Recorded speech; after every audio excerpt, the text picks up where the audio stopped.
Session. We're at the matter today is Friday, April 28th. The time is now 10 a.m. Mr. Williamson, will you call the roll? Or is Julie going to do it? I can do it. Okay. Councilman Brock?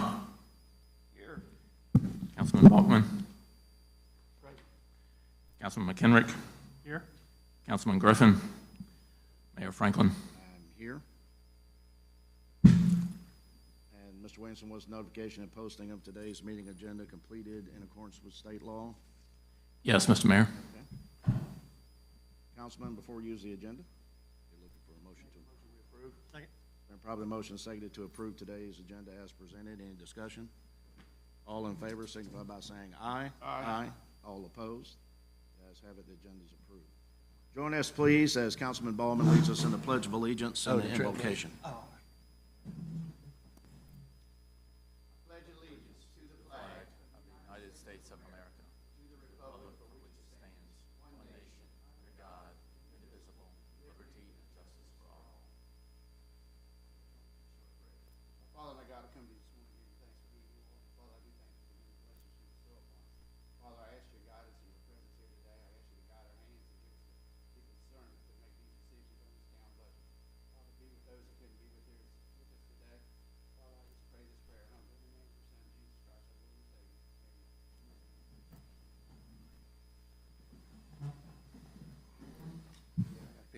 did, so I got the Trailblazer. Okay. If you were here now, I'm driving the Trailblazer. I take it to school, I pick up kindergarten. We will move to Part 2. Part A is discussion and approval of interview schedule for the new town administrator position. Mr. Mayor, so just trying to capture when the council is available for interviews. So I got some feedback, and it looks like Monday, Wednesday, and Thursday, but you just said that you can't make it on Monday, so it would be Wednesday and Thursday from 5:30 on initially, and then I didn't ask for the next week, but if we need that, then I need to get availability for that. I think Councilman Griffin had said that he couldn't meet on Friday, but otherwise could in the evenings. So so Wednesday, 5:30, and we could have 2 interviews in each evening, or and also in terms of how many interviews to hold, if you could just email me, and I will coordinate that via email. Some of you have sent me your requested whom you would like to interview, but I will compile all that and then verify with you, Mr. Mayor, and then we'll contact them for their availability. So starting off at Wednesday and Thursday evening, starting at 5:30.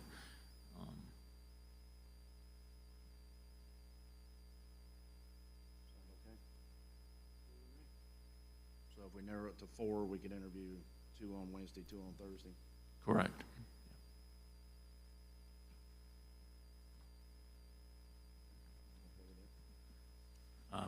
So as soon as you can get me your finalists, then I will coordinate them and make sure it meets their schedule. Fine, right? I think I'm just waiting on 2. Okay,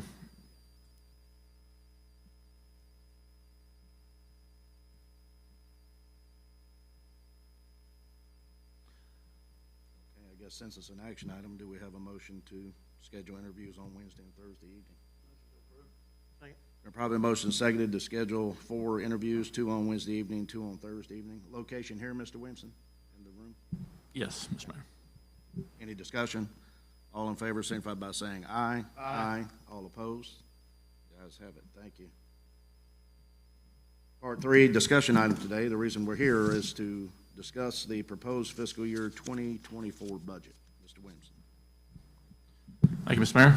So we have been, Julie and I have been working on the budget, and what we have before you is a balanced budget, but it has lots of things that still need work. So what I was thinking is we can kind of go through the budget, and there are some items that need more discussion, so those larger capital items for discussion, and then the H&A tax.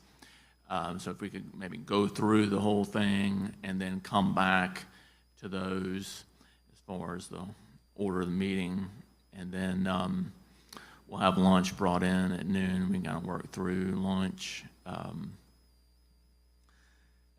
Is that agreeable? In your packet, I sent some highlights, so I'll kind of use that as a guide as I go through, and you just stop me and maybe ask any questions along the way. So we start off on the first page with general fund revenue. So the big ones are franchise fees continue to increase, and we have not put anything in the budget to reflect anything from Scout, and that will probably be a budget amendment or something down the road if that's. I would just like to move a little bit further along with that before budgeting, but franchise fees are at $600,000, and that has continued to slightly increase from previous years, but that's a large portion of our revenue, as well as the local option sales tax, and those are based on 2020 census, so there was a big jump a couple years ago, and then you've seen more incremental increases since then. The reserve funds are the funds that need discussion, because those are all for capital items.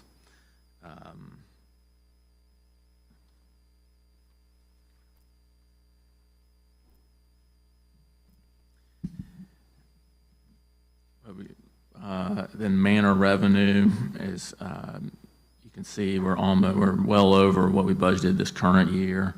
And so based on that, that's why we came up with our current manor revenue estimate of $190,000. So that has continued to increase, and we would expect that. Just Christy's done a great job of going out and recruiting and filling in as many gaps as possible. So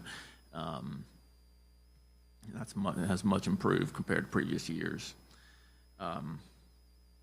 Any questions on revenue? Mr. Williamson, does the $75,000 anticipation in interest income reflect our participation in LGIP? Oh, yes, that's correct. So the interest has been very good, and that continues to increase.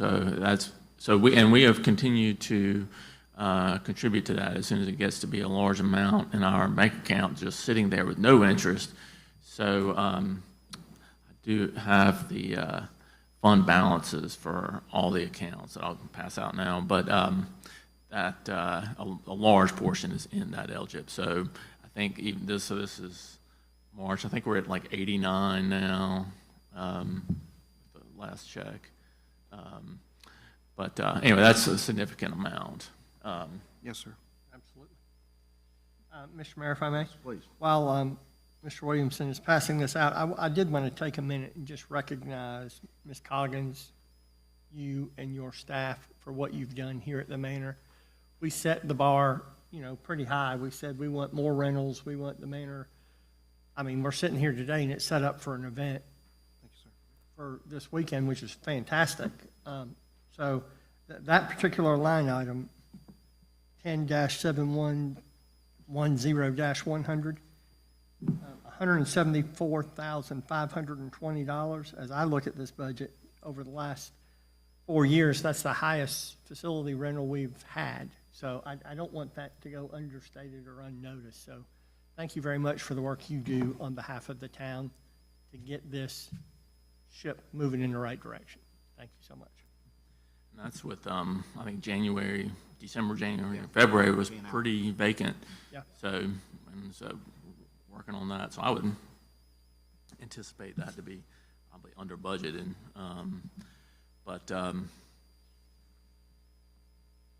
So any other questions on revenue?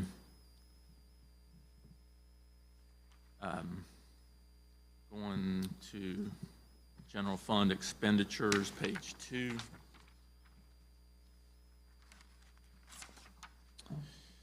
Governing body. Let's see.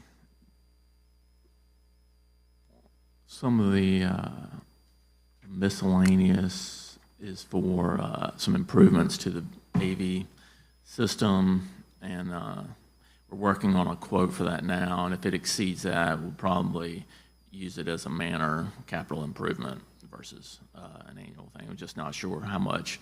I think we need to get a quote for a complete overhaul and then see whether that's doable, but we're working on that quote now from the gentleman who has been working on this a long time and does many other similar facilities like churches and things. And let's see, I continue to include, if you look at the other expenses, travel and training, of course, we want to make sure that we get maximum participation at the Municipal Association annual meeting if possible. So that's budgeted. And then last year, you requested to become a member of the National League of Cities, and that national conference was for 2 to attend. No one attended last year, but I've included that in the budget. Do you know where the annual conference is this year? It was in St. Louis last year, wasn't it? It was Kansas City last year, but I'm not sure. I'm not sure. Okay. I believe it was November was the time frame. Mr. Williamson, as far as the improvements to AV within the manor, are you looking at some sort of permanent installation where we would have fixed cameras, fixed microphones, ability to patch into house sound? That's what I would like, is that absolutely. I mean, where we could flip a switch and anybody can say, all right, turn the cameras on, and anybody can walk up and do that. I mean, let's figure out a way to get to that. Yes, sir. And so that's my intent. So we're working on that. Yeah, I just, on Monday night, it felt a bit underwhelming when we were attempting to show the Richland County Economic Development video, and you have to hold the microphone up to the laptop. I don't understand We- why we- that is, why, because we do plenty of other presentations here at the, You could patch into house. why that didn't work, and I did not realize that he wanted to show that video until well into the meeting. I should have That's all right. rehearsed that one, but, so I felt kind of bad about that, but that Okay. was a little rough. Because I just took it for granted that in HDMI, it's going to be in there, but, so I don't know why that's not. Okay. But, Thank you. yeah, okay, for administration, unless there's any other questions about governing body. The big thing is that when I have the document from the Social Security Administration puts out, and that's what we base cost of living on, is that cost of living adjustment, it says, based on the increase in consumer price index from the third quarter of 2021 through the third quarter of 2022, Social Security and supplemental security income beneficiaries will receive an 8% cost of living allowance for 2023. So that's where we get that information from the Social Security fact sheet. And so then that's across the board. You'll see it in the other sections of the general fund for the various employees as well as attendance, for the manor attendance.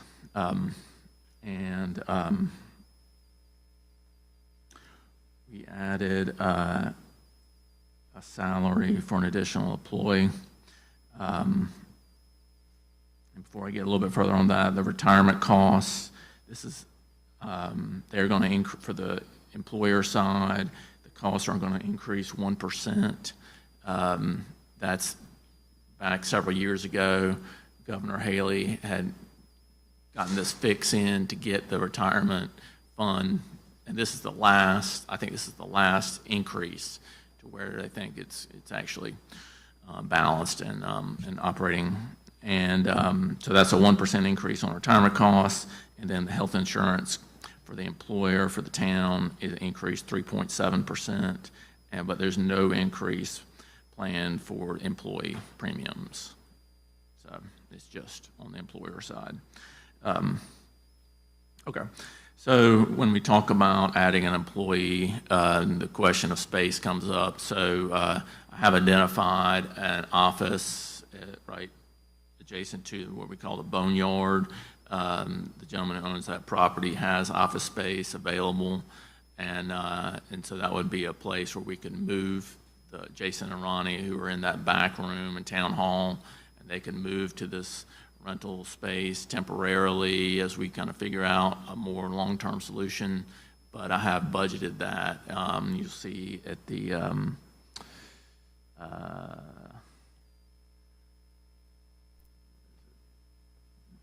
rental office space. 350, it's down there at the bottom, 350. Oh, yeah, office space rental at $2,000 a month.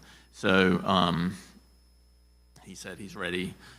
We'll just let him know exactly what we need. But it's got a bathroom and a kitchen and a small office. So it would just be a place for them to, I mean, you know, they're not occupying that space very long during the day, but they need a place to have tools and things. And so I think we need that in terms of opening that space and town hall up to have another employee or two down the road. I mean, all those rooms are big, but anyway, so that's my plan to kind of adjust to allow for that.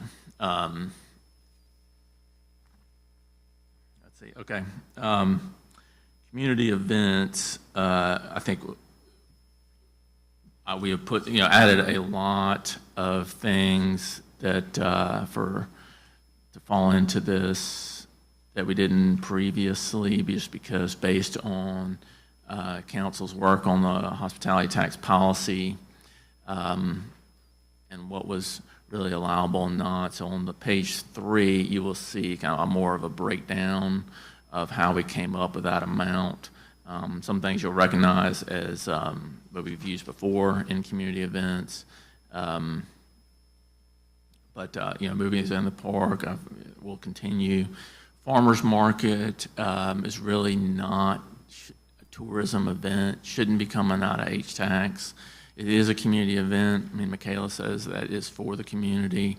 She doesn't try to attract, so it's not like she's making an effort and it's not working. She's really meant for it to be for the community. Purple Heart, I think, is largely a community event. The Greater Blythewood Chamber of Commerce sponsorship, that's our membership that we every year put that in there. And then the cultural events that are put on by the Blythewood Historical Society, which again are small events that are not really geared towards recruiting. I mean, so anyway, that's how that has been made up. Let's see.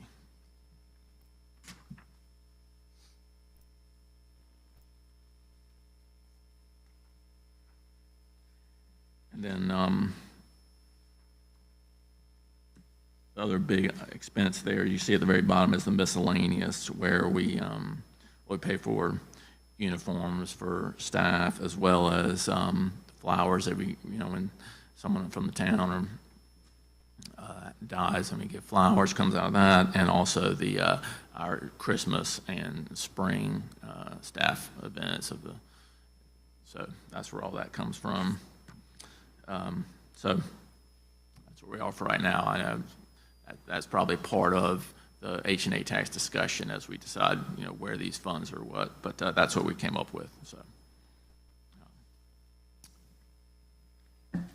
Do we just ask questions as you go, or? Sure. Okay.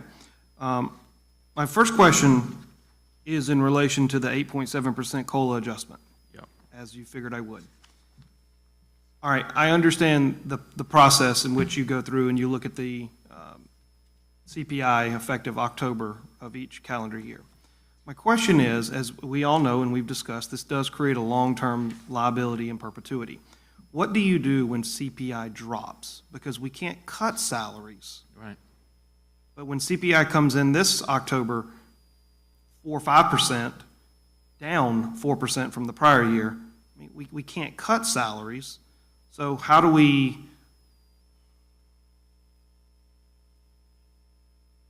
not create such a big future liability, I guess? I'm all in favor of employees getting raises. I have no problem with that. This isn't really a raise. This is a COLA. I understand that. Mm-hmm. But when we're in an inflationary period, makes sense. What do we do when we're in a deflationary period? I mean, that's a good question. I mean, I know. I imagine it will go down. Well, I mean, I don't know. I mean, I think that's a good question. That would be what we would deal with at that time. How do we want to deal with that? It has. It's not typical, but it has. Yeah. I don't have an answer for you. I mean, how we would do that. But I understand what you're saying. Yeah. Okay. Additional question on the 499 miscellaneous line item. It looks like for this current year, we have $23,000 budget, and we've only spent, looks like, a third of that.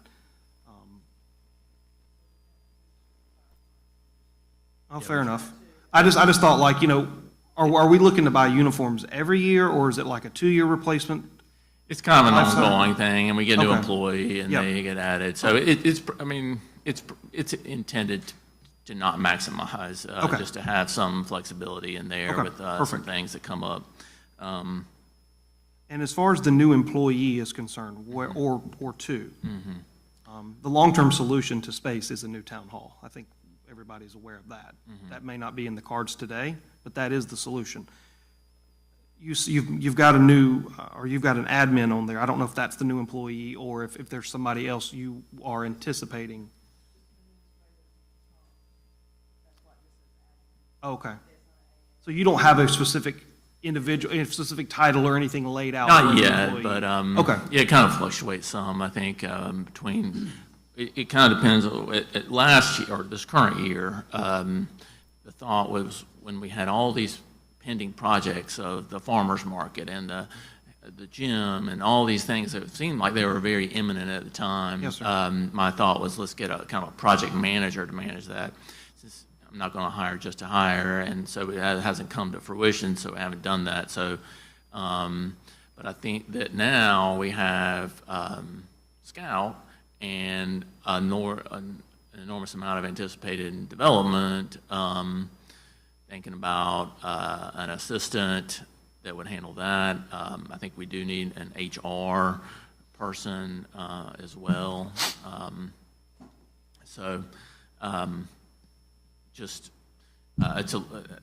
Somewhat of a holding, but I think it's needed for sure to, and where that will fall kind of is not set in stone yet. Well, I know that on Monday night, people were all up in arms about noise. Noise seemed to be a topic of discussion, and we had mentioned amongst the five of us at the time that maybe a noise ordinance was something that would needed to be enacted. Well, then we need additional code enforcement too. And I know that's maybe putting the cart a little bit before the horse because there's a section up here. Yep. But, you know, that is definitely something that we would need to address as well. Certainly, and talk about that, and I have drafted language for that Okay. for the next Excellent. meeting. Let me ask you one thing too. You're talking about adding more staff and, being at town hall as much as I am and all the growth that we're coming back into right now, I think we need to look back at a part-time receptionist again. Sitting at that front desk, greeting people, answering the telephone, directing calls, even if it's just 5 hours a day. When you determine the busiest time of the day, say 10 to 2, 10 to 3, 9 to something like that, that takes into consideration that person can stay there while everybody goes to lunch, somebody's answering the phone, somebody's greeting people as they come in. I know when Miss Kelly used to do it, you know, she probably worked maybe 20 hours a week, you know, maybe 3 days or something. But if you had somebody 5 days a week for 5 hours, you'd still be under the part-time thing at 25 hours. For me, as much time as I spend up there, I see a need for that receptionist again, just to alleviate the load from people that are actually working at their desk, getting up and greeting people. You know, I would like to see that under consideration as we move forward again to adding that receptionist. And like I said, it's a part-time position, no benefits, about 25 hours a week, $12 an hour, something like that, you know, give or take. To piggyback on that, Councilman Ballman, we might also want to look at possibly an intern. Maybe find a high school kid from one of the local high schools that gets out at noon. Maybe they could come in for a few hours a day, get some real-world experience, put a little, for lack of a better word, scratch in their pocket, and you know, maybe lead somebody to work in local government in the future, or a college kid. Just a thought.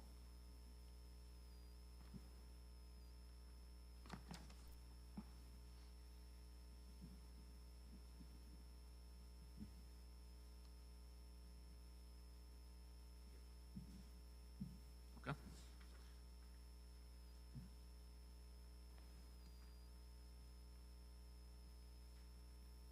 Any other questions on the administration? No, Mr. Mayor, just so you're aware, I sent Carol, I believe I copied you on all my budget questions. And Julie, it was a while back. And Julie and Carol got together, and Julie typed me answers to all these, so thank you very much. It's going to cut down a lot of my questions today. Yeah. So I appreciate it, but a lot of my questions were answered on that return email. I'll talk a little bit about code enforcement when we get to that section. All right, legal and professional. There was a small increase in the audit, I believe. But let's see, I think we're generally satisfied with their work. So, okay, the planning and development consultant, so this is part of, we budgeted the full amount for our consultant last budget year, but haven't spent but a small amount. So that comes into the budget as a reserve fund, and then it gets expended here at the planning and development consultant, and that's just continuation since we haven't spent hardly any during this budget year.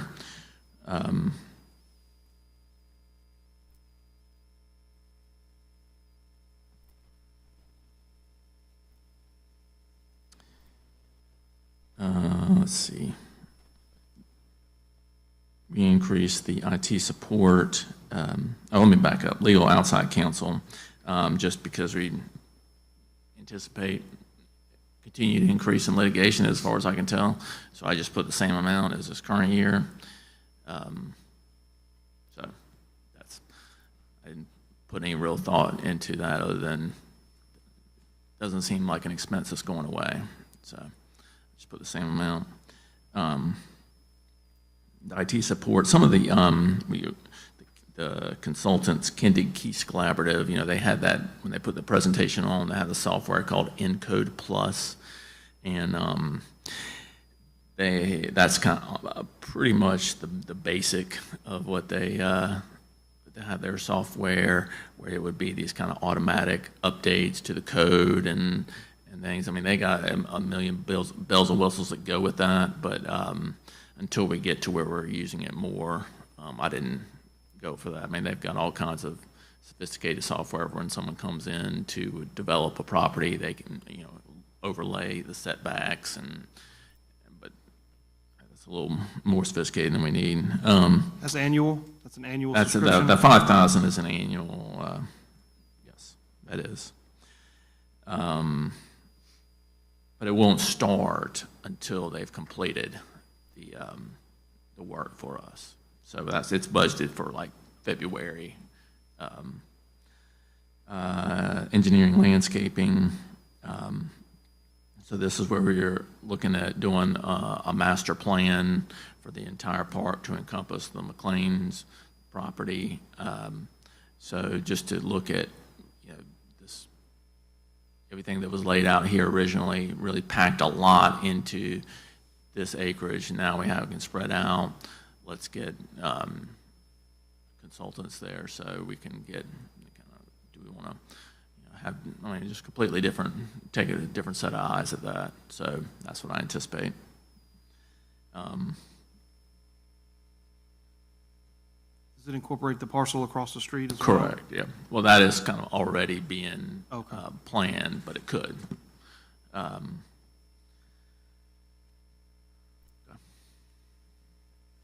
Any questions on that?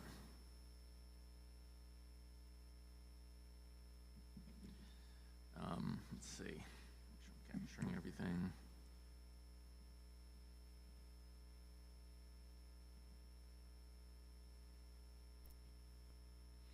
All right, so Public Works, I really didn't have any notable changes to that.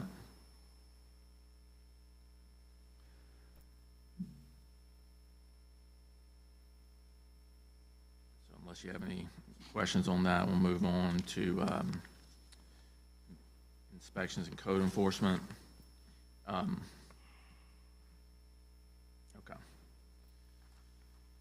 So we recently did that agreement with the Richland County Sheriff's Department to formalize that agreement, and part of that was to have a code enforcement officer for 3 hours every 2 weeks.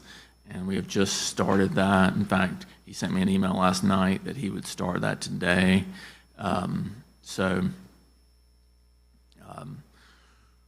We can, so that's how that is budgeted. I think I budgeted a little bit more than 3 hours every 2 weeks, just because if there are cases that he may have to go to court. But that is currently in the works. See.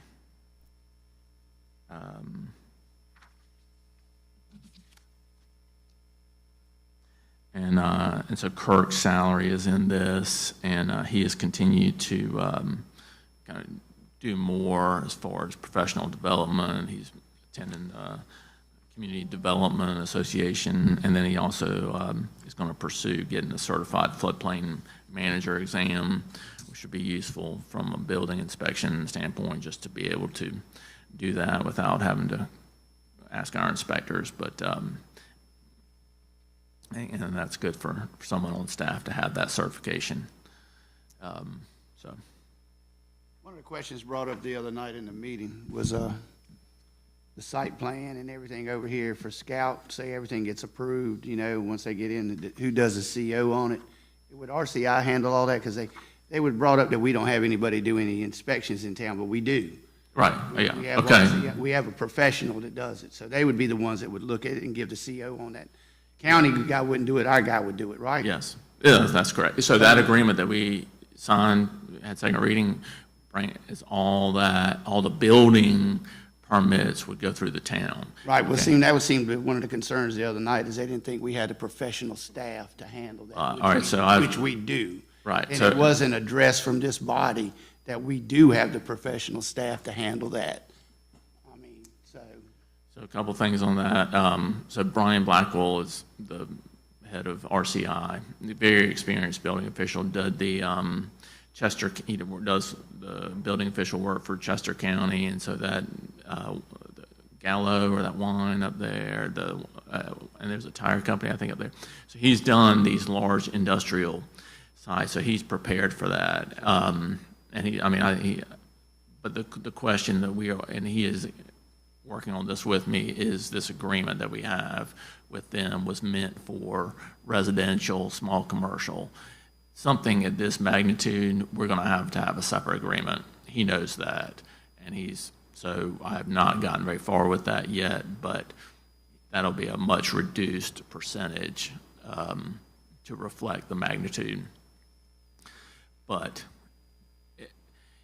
I mean, you could, and I'm not saying we have to go with him if there's an interest in pursuing others, but he is very qualified, and I will say it's difficult to find building officials if you weren't trying. It's not just a matter of let's get a building official, because those guys have gone through so many professional tests, and I mean they're just hard to find experienced ones that you can trust. And here he's proven to be a really valuable building official, and so I would start by working with him, and if for some reason that isn't satisfactory, then we can pursue another option. But I did not put any of that in the budget. right. I just wanted to bring that up because that was brought up the Yeah, other night, absolutely. and we did not address that on our end. So the next time that's brought up, I think we Yes. need to address that on our end, that we do have the qualified staff, and I have every bit of confidence in him, in RCI, because it's a win-win for us, you know? I've had him, when we were looking at the Golden Eagle project, I got him to be on the phone with those folks, and they talked through all the issues. So, and I think, and we adopted the International Building Code a few months ago. He was on the call for that to answer any questions. So he's happy to come if you want to talk in more detail about him or his staff, or but that's where I would start. Go ahead. Okay. Thank you. I just wanted to bring that up. Yeah, there'll be opportunities during second reading to address that, Councilman Ballman. In regards to, what was his name? I'm sorry? Brian Blackwell. Yeah, Mr. Brackwell's services.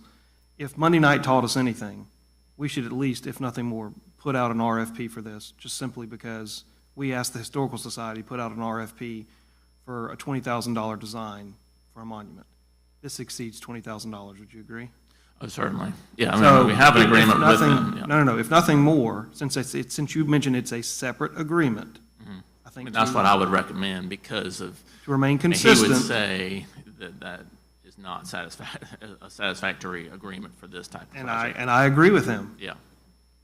However, Yeah, I think just to be transparent, to be consistent, an ordinance allows us to not put out a bid for professional services. If it exceeds $5,000, we can skip that. We have established precedent that we're not going to skip that. So I think that it would be a wise move for this body to put out an RFP, even if he's the only bidder. Sure. Then at least we've, as Councilman Kendrick says, we have checked the box. Yeah, no, and I think you will get more submittals. So I think that's wise. I would, And we don't have to go with the lowest bidder. right, yeah, oh, certainly. And I could start trying to find the language for that kind of thing, because I'm sure that's, because it would be something, need to be something specific for industrial sites.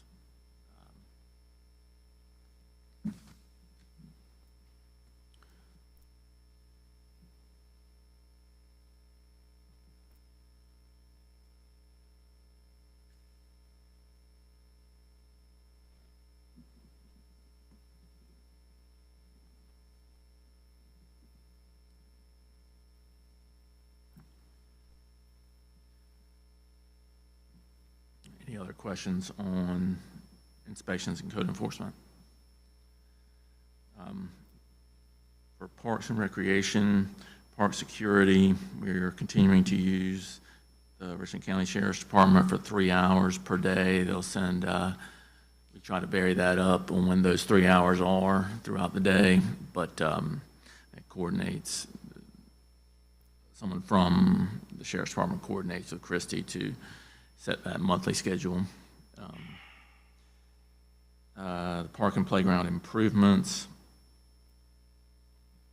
is just as we continue to, I think we can probably put one more piece of equipment in where the playground is now, so that's what that's budgeted for. And then there's a lot of requests for more picnic tables across the park.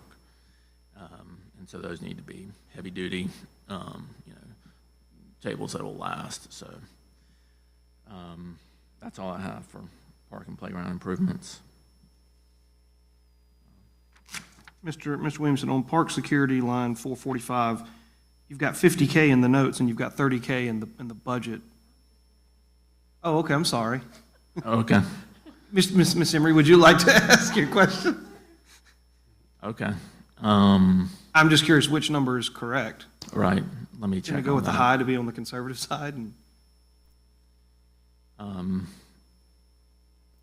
think we were going based on how we used it. Didn't get anywhere close to 50,000. So I think 30,000 is probably inaccurate, and we just didn't adjust our notes. But we'll verify that. Said 3 hours a day? Yeah, $3 a day, 3 hours a day, every day? Yeah, that's what. Yeah, so maybe that is. It should be What's the 50. hourly rate, $50? 48. 48. 52,560. Okay. We got change for sure. Thank you.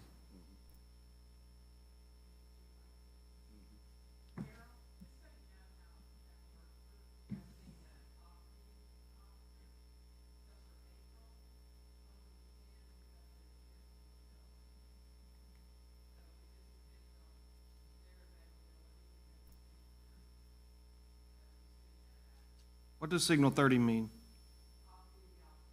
Okay. So in April, about a third of the available shifts were filled. 10 out of. Okay. Okay. Half. Okay. That may be why you came to the 30 number. I think, yeah, it was somewhere in between, but let's budget for the full, Yeah. I would say. Thank you, Ms. Coggins.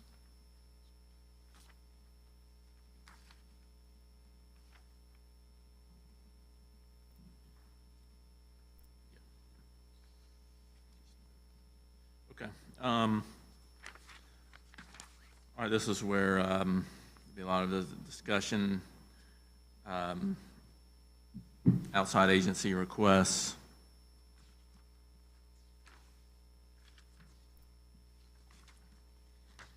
We can come back to this because this will all change. The budget is not based on anything other than previous year, essentially. Let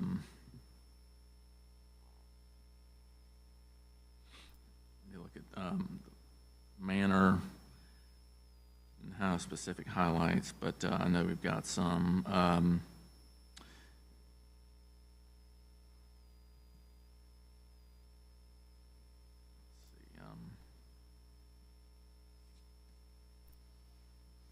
think particularly you see on manor equipment on page 9 are some requests for shutters and new furniture and more chairs.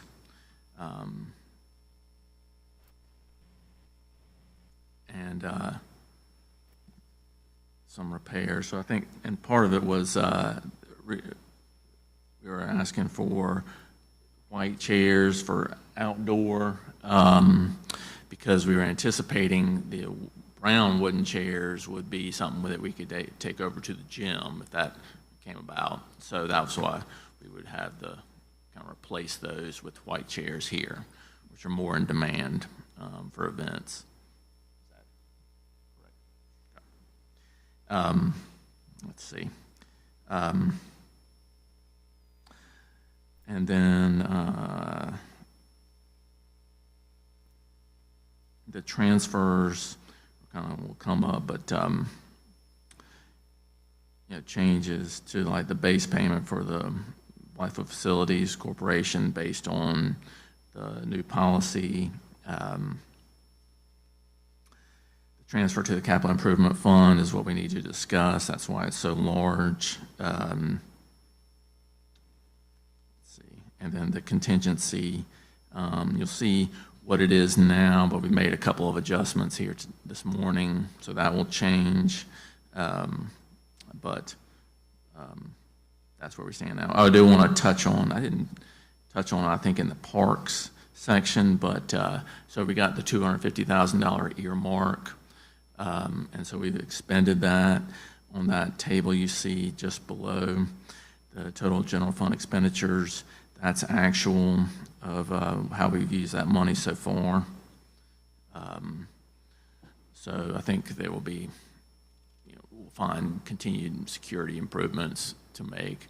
I didn't specify those. We've tried to find replacements for the trail lights, and where we want something substantial that won't get vandalized. And so I did put out an RFP for that. Got one bid back, and it was about $350,000. So that's not what we're doing. And then since then I've reached out to get other quotes, and another one came in about $250,000.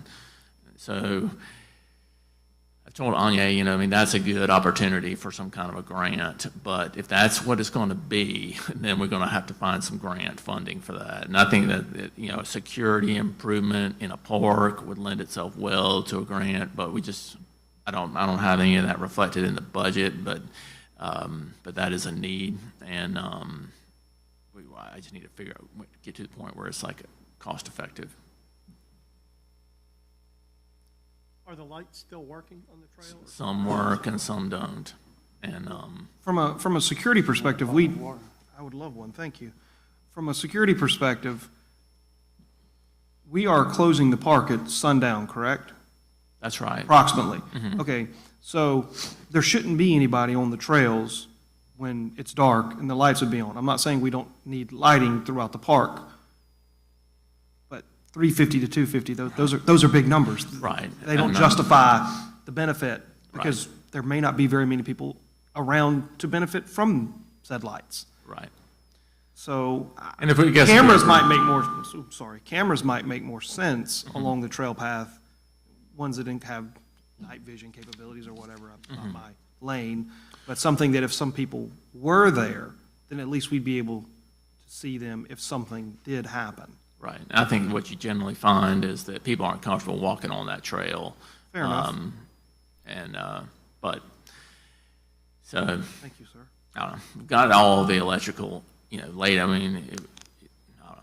So that's just a, It's unsightly over there too. I took the grandkids the other day and we walked the whole trail and even a 5-year-old points out, look at this light, the top's missing on it and it's broken. duct tape and, But it's unsightly over there too. yeah. We could remove them at least until a permanent fix is found. Yeah. Mr. Williamson, I have a question. Have you done an analysis of the manor and the profitability of the manor, like where we take like you explicitly pull out the manor revenues, you pull out the manor expenses? You could do two. You could do one where there are one-time expenses included and one where there aren't, such as repairs and stuff like that. That's not directly impacted. I mean, it's a manor expense, but it's not directly impacted. It's just maintenance. Right. And I would love to see that because I know Councilman McKendrick at one point was pushing for the manor to, at a minimum, be self-sufficient. And I want to see how well we are moving toward that goal. I know that Manor revenues were up. If I go back to whatever page that was, maybe it's page 1. Looks like about over 50%, 150% over, 150% of the 2023 budget, which is fantastic.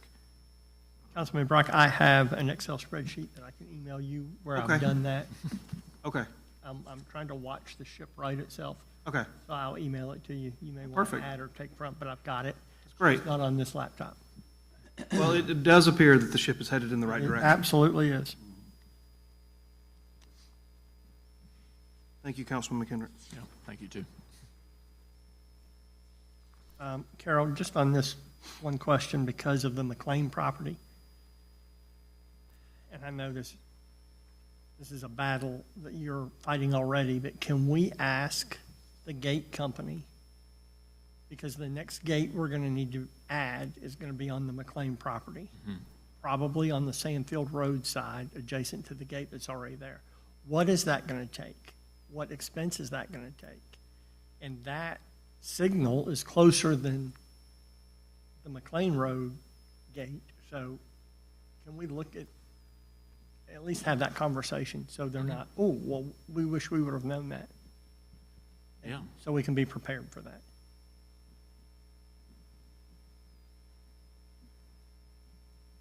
And the same on the 4-acre field. That one's probably gonna be the stretch for you. 4-acre Well, field. they did tie into the camera system, Oh, they did, so that's how I think both of the new ones are getting signal. getting signal through the camera system, yep. And as of yesterday, they were all working, Knock on wood. right? So when you Well, pull not up, today, the but, gate should open? What's that? When you pull up, the gate should open?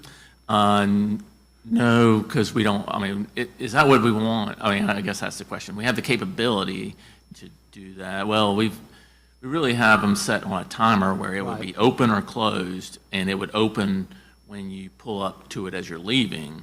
Right. But if if the gate is open, The park's the park's open, and we're wanting people to use that.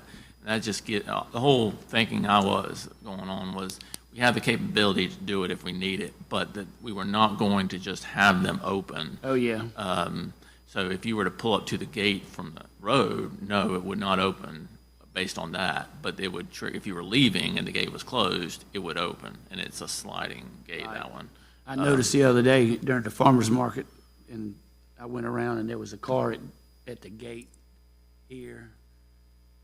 They were waiting on it to open, and Oh, yeah. they were just sitting there, It's so I not- tell them, you gotta back out and go around, It's because not you don't have the code or anything to get in. Yeah, because then anybody would roll up there in the Right. middle of the night, and, I think that's what they were expecting, though. right, yeah, and the sensor is on the internal side, leave, so you don't get locked in. I So appreciate the- that gate being open this morning. Yeah, so the back gate on McLean and on Sandfield are open right now, those two gates. I don't think they're open right now, but they can be. Is it open right now? This one's open, because I came through there this morning. I And think. again, I don't know whether that's, The only reason I ask is because I had someone send me a text this morning asking if the back gate, McLean, would be open, because there is an event apparently today, concert in the amphitheater, and then they've, weather permitting, obviously, Friday night soccer.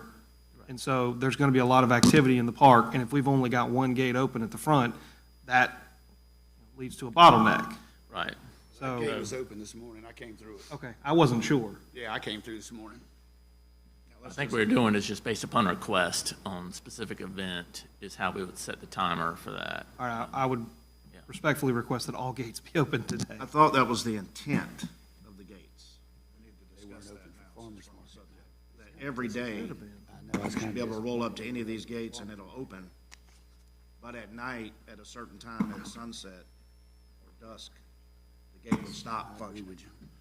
Well, I mean, I think it's either they're open, Right. I mean, the gates are open and you can go in, but at the certain time, they close, but if you're in the park at that Yeah, time, yeah, you got can it. still But get what out. I'm But hearing is that's not the case. I think he said Somebody- was someone came from Sandfield Road Yeah. and the gate was closed After hours. after hours. After hours? And I will say, it may not have been working at that time. It could have been a function at that time, but we just need to kind of talk about what we want it to do. But now it just gives us the capability of, for farmer's market, setting the gate to close at 7:30. Yes. But it can be open. And should be open. Yeah, All of just them be should. open, Yeah, but it will got you. close. Yes. But they're not going to be aware a visitor can trigger an open. That's right. I mean, I mean, I don't know why we would have it like that. Just have it open, just come into the park. Yes. But when we close it. Every day it's someone is open. stuck All gates in. are open every day, and at a certain time at night, they close. That was kind of the intent of the. Right, I think we have the capability to do that now. If that's what we want to do, then we can do that now. And we could do it before, but it was just manually how we were controlling it. This will give us flexibility to adjust without having somebody sit out That's wear there. and tear if they're just open constantly. They don't have to keep opening and closing. Right, yeah. I just want to make sure that's the case, because Councilman Brock brings up a point. We all have to come in the main gate, you're having all that traffic right there. Right. Langford and- Yeah, so I think if we had an event where we knew, or we can just, I mean, we It should be every day. We should be keeping it open, sure. You just need to kind of watch that, because that's when we've had problems even during the day, is when they can come in there and really, get onto the fields without ever really being in the park. And that was- That's why we closed it, was to minimize that kind of sneaking in on the backside where you don't have employees really monitoring that, and then the damage is done, and Mr. they're Mayor, back out. that was gonna be my point. But I believe now that the gates are in and operable, when the park opens, which is at what time? Daybreak. Daybreak. All gates open. Yeah, right. And then when the park closes, all gates close. But Carol, you have the capability that when we do that, and then somebody slips in off one of the gates, not the main gate, because there's so many, it's so visible, but one of the open gates, and does donuts in the field and leaves through the same gate, we can say, both publicly on our website and to the media, this is what we did, and this is what we're going to have to do to secure our fields. And then we're going to close that gate. Right. Because just like any situation, when you abuse it, you lose it. So, but it does have that capability. Yes, they're all on a time. Not trying to confuse the issue. Yeah, I'm sorry, And yeah. I trust our residents that is not going to happen. But when it does, we can restrict access to this park. Absolutely. They also have cameras, and they light up when you pull up to the gates. They They get your have license tag plate in readers and on out. all of them. Yeah. Which are really clear. Right. And we have that posted, right? Do we have it posted that there are tag readers and cameras? I'm not sure if we That have has the been the- language on the sign. That was one of the best deterrents in my HOA. We had the tag reader, we had the camera, but until we posted, we have tag readers and cameras. A lot changed once we posted that. It's like a home security sign sitting outside your house. Exactly. It's a better deterrent than the actual system. Didn't want to confuse the issue, but I wanted to make sure you have the ability to close that gate singularly by itself. Correct. All right, thank you. Christie, did you want to say something?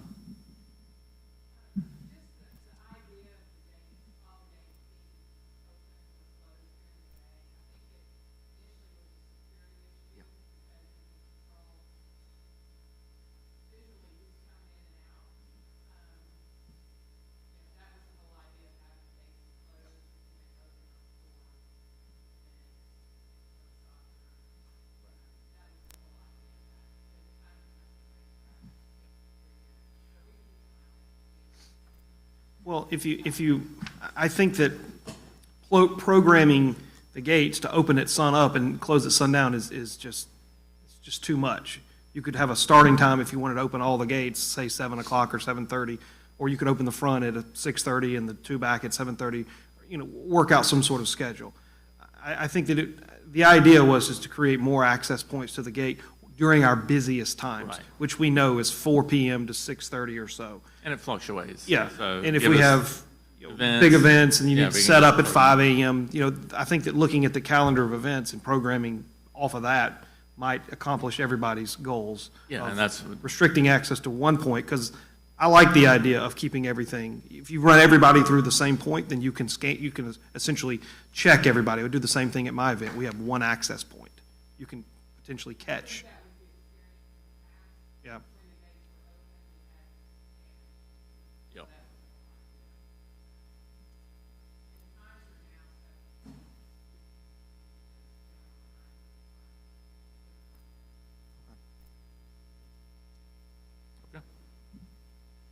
One other question, Mr. Williamson. On the transfer to the capital improvement fund, you've got 40 acres $1 million and 4 acres 500. Is that just setting money aside for future improvements?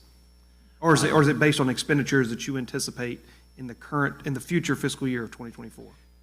The only, I guess some of both. So we have the grant, the earmark for $500,000 for the soccer field. And just from, Paul Moscotti I talked to pretty regularly about these things. He said anticipate $350,000 to $500,000 for that restroom building. So that's where that came from. And then the gym, I kind of stopped with any kind of estimate of that. I got the Brian Blackwell to go in there and tell me what is needed, but since it came to a halt, I stopped that. The 40 acres, it's not based on it's a feature. The kind of mayor and said what we would like to do, and that's not based on any kind of quotes or any anticipated. And then the 4 acres again also is not. And so what I was thinking, I haven't really looked at it, but I have the plan for both the soccer field and across the road. But what I was just thinking, the town may say, okay, that's kind of a phase 2 across the road. But regardless, if that is, anyway, when the mayor and staff, we were looking at this, it was sort of, these are discussion items. Yeah. Well, if we look at the most recent account value that you gave us for our capital improvement, we're at a little over 117,000. It's been depleted. Right. So we're refilling those coffers. Is that account a restricted account? And by that I mean, if we transfer this $3 million into that account, could a future council remove those monies? Because I think we have talked about, at least for 1 year, if not 2, restricted accounts where we're going to set aside money, let's call them town earmarks, so to speak, and then those monies are in that fund and you cannot move them unless they are expended for the projects that were their intention. Now, I guess my follow-up question with that, would that be binding future councils to spend money on? I would think, XYZ? I thought that was part of the intent. It was to set that a specific account for the payments of that property. But I think we need to set up accounts for the development of that Right. property too. Right. Just because we own 40 acres of dirt doesn't mean anything. At that point, we just own some dirt. Right. We got to pay for the development on that, and it's going to be, it's going to well exceed $1 million. It'll be several times that. But if we allocate $1 million and we do it for 5 years in a row, well, now we've got $5 million. That's a pretty good start. Right. And this would be a Pete question for me, but I believe the wording on binding future councils is Related to debt. more driven to debt. So I can't drive you to spend your money a certain way, but I can give you a restricted account when I leave office that is pre-funded, and that's what you have to use that account for. You're not binding them, you're just saying, here is money, you don't have to fund this. Okay, but let's say a future council doesn't want anything to do with the 4 acres of swampland across the street. They may say, we don't want to deal with that.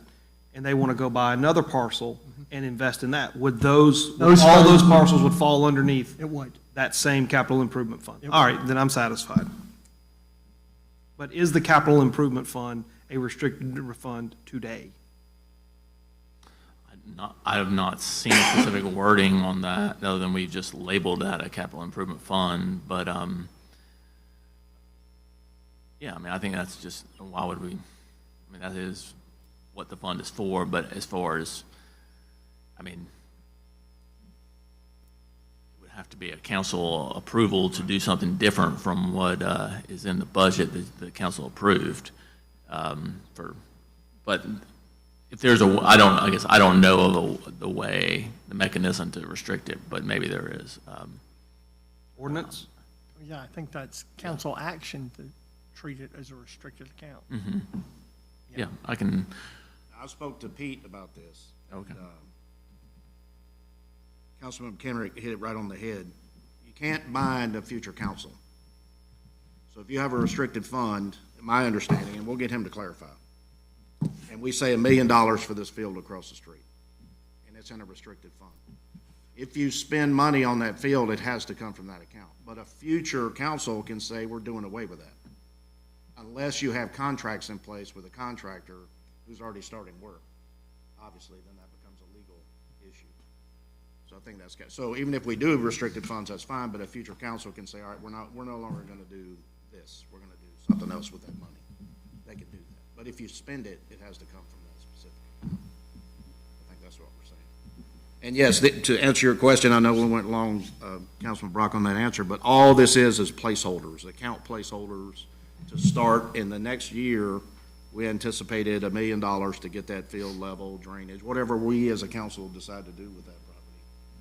And Mr. McLean's all on board. He wants to see tractors and bulldozers out there right now. He's ready to go to see it develop for the use of the public. So respecting his wishes, we put these placeholders.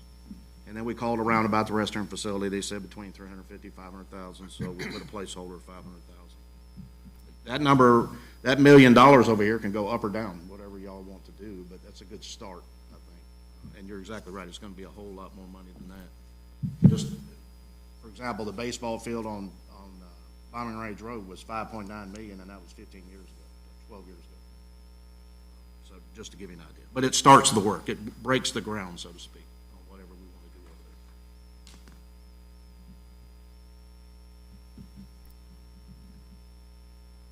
there. 4 acres, if you put a nature walkway, boardwalk through there, and you put a soccer field or open play field, we figured 500,000. Mr. Williamson, on the bottom of page 9, under grant expenses, security recreation, what's the plan for the remaining $36,000? yeah, I didn't have specific, but I just imagined that there will That'd be be used for other the- security. RCSD payments, is that an allowable use? Yeah, I think so. Okay. Yeah, I would just kind of figure what we Okay. can do with that, but it's just security improvements is the plan. But in my initial budget with them, I included the turf grass in that, so they're good with that.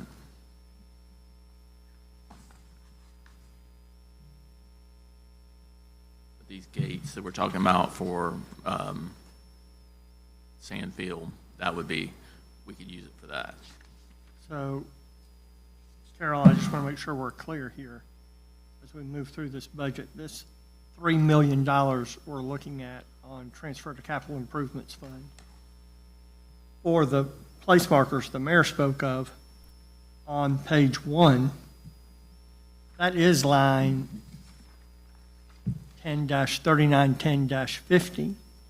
That's correct. And so that difference there is that what you're asking? Is that what you're asking? That Yes. there's a difference? Okay, that difference is the amount from Kendick Keys Collaborative that was brought over. So it's technically going to be a reserve fund, so then that gets expended.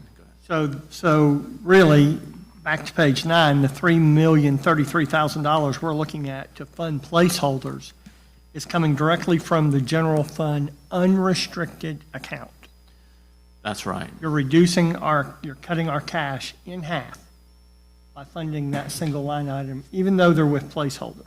You're just moving it from Fund A to Fund B. You are, but that's what I'm talking about. But in doing so, We're putting restrictions. we're putting restrictions on it, which I'm not arguing is a bad thing. But they can be unwound. They can be unwound, but I just want council and Councilman Brock and I, the subcommittee that made recommendations and we passed that, this was the driver to that. Because as you look at big capital improvements and big expenditures, and you're drawing down an unrestricted available pot of money, it doesn't take very many projects before you cut that in half, and now your general fund unrestricted balance is $3 million. Now, we're going to be able to do a lot, all that available funds that this council talked about for years, it will quickly be moved to start these projects.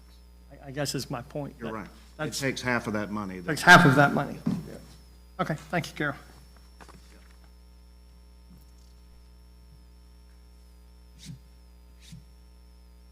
And even after that transfer, we still have $700,000 Correct.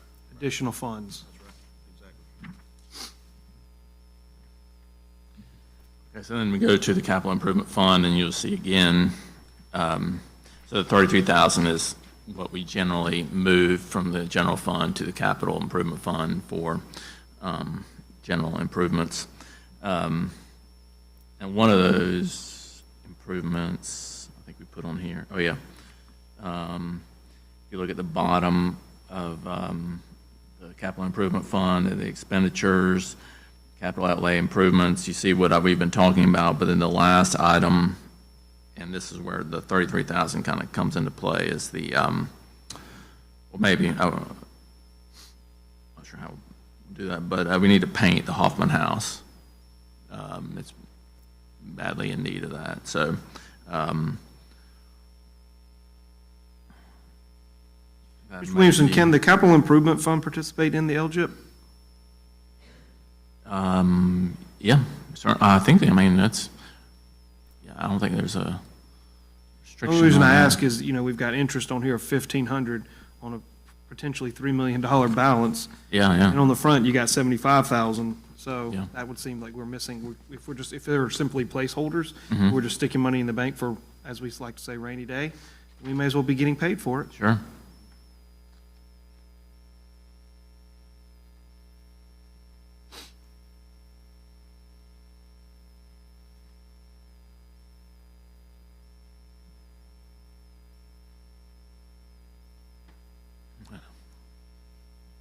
So that $24,000 would be to paint Hoffman House. Yeah, that's right. Yeah, I think that note should be part of the,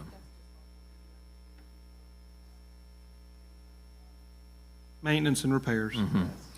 but yeah, I'll move that note to be not from the, yep, it'll be over to the 24,000. So these balances, Ms. Julie, for 583 continue to increase by the monies that we allocate on a fiscal year basis until you expend them. Like you're set aside $24,000 a year, then for 3 years, and then all of a sudden you need to do $50,000, $60,000 in repairs to the Hoffman House. You've got the money set Right. aside for it. Correct. Okay. Yep. Okay. Mr. Mayor, again, I was not, this is only my second budget on council, but this is so much cleaner and easier to follow than when you would say, okay, we want $40,000 for a pickup truck. We don't buy the pickup truck, but we're going to budget $40,000 next year for a pickup truck. Remember that. Where does that cash go? That cash goes to unrestricted. That's right. Now, it's clean, you're looking at it, it's 33, it's in the account. This is what, we're painting the Hoffman House, but we've been planning on it for 5 years. So there's your money, spend it, have a great day, and the Hoffman House looks great. So, Carol, thank you very much. Yeah, no, Makes so much sense. appreciate you pointing that out. All right, so we can come back to the discussion of those projects at the end. That's, The ones at the bottom? Correct. ones? Okay, yeah.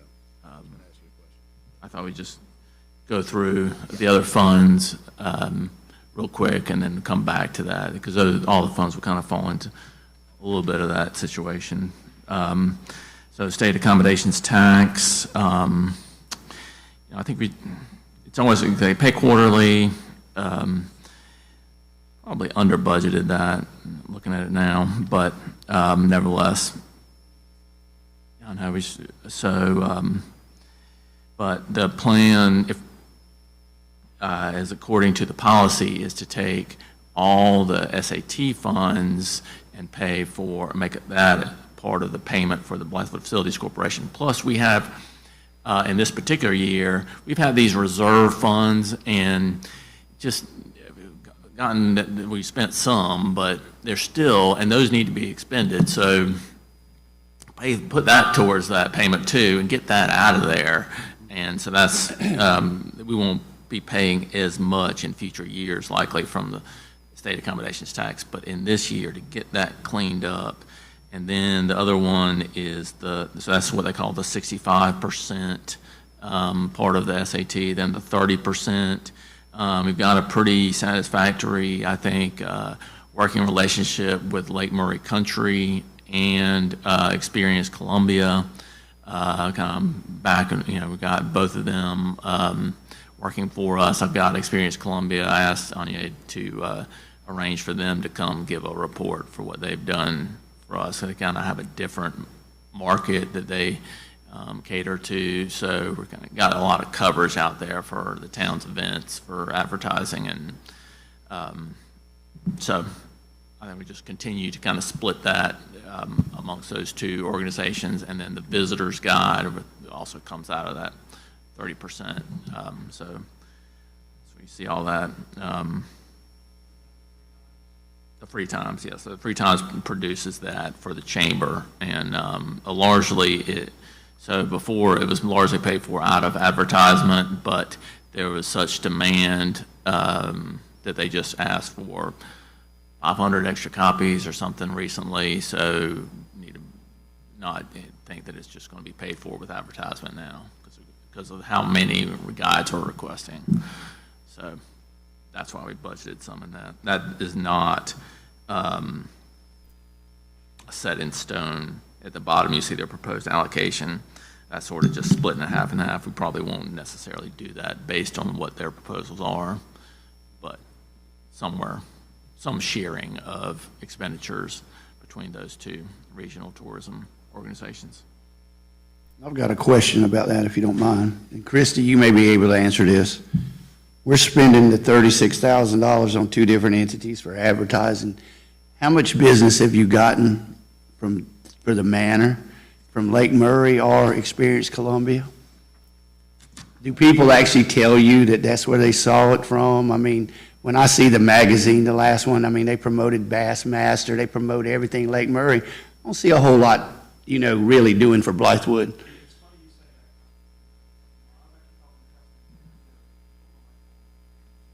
But Christy, I just wanted to know if Christy's getting anything. I was talking to Councilman McKendrick about this exact issue the other day, and the question that I posed to him, and I think he agreed, is have we seen any deliverables for our investment? That's the question I want to answer. And the answer for me right today is no.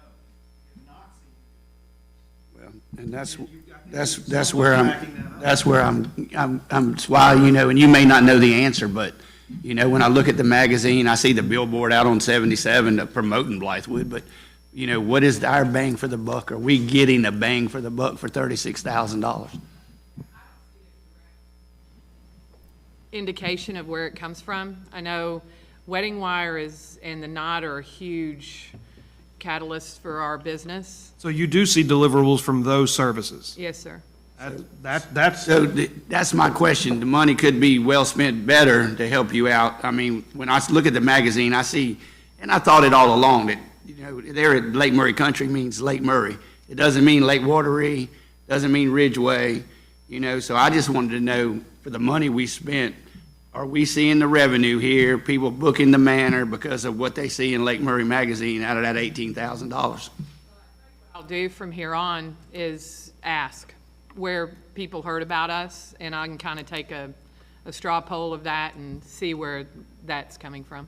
Well, I know the money's got to go somewhere. I just want to make sure that we as a town and we as a manor and we as this entity here see some sort of bang for our buck.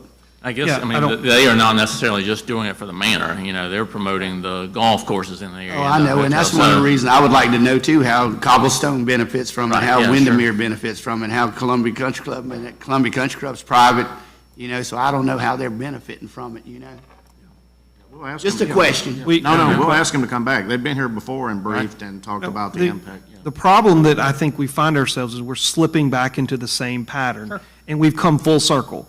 There was a time when we wanted to go out and hire someone to do this, didn't quite work out, and now we've essentially gone back, washed, repeat, back with Columbia, back with Lake Murray. Like you said, I don't see Blythewood when I hear Lake Murray Visitors Bureau or whatever. I hear Lake Murray, and, you know, Lake Murray's a great asset for them.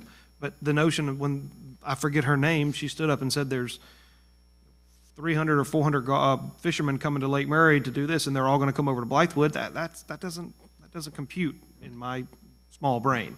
So the notion that we're back to where we started, and as you said, Councilman Baumann, getting the best bang for our buck, like, we need to start looking at what we're actually getting.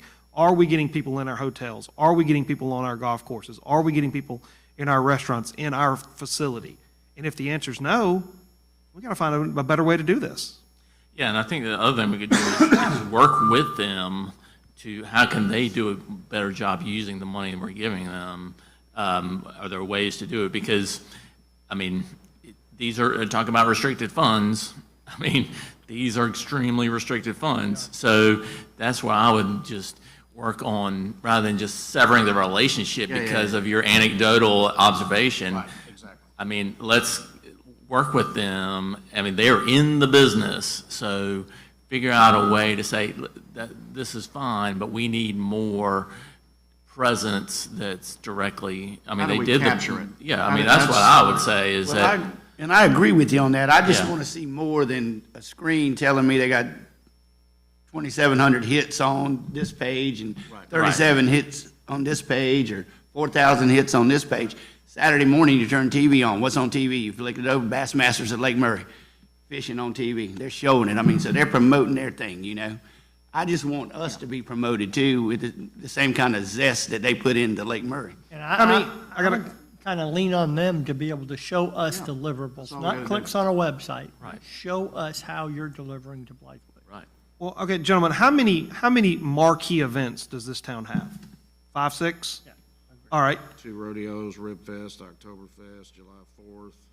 All right, let's just say 10. Let's just round it up to 10. Okay, 10. All right? We got $36,000 that we could direct them to spend on direct advertising for those events. That would produce, that'd be our bang for our buck. We can tell them how to spend our money, can we Exactly, not? absolutely.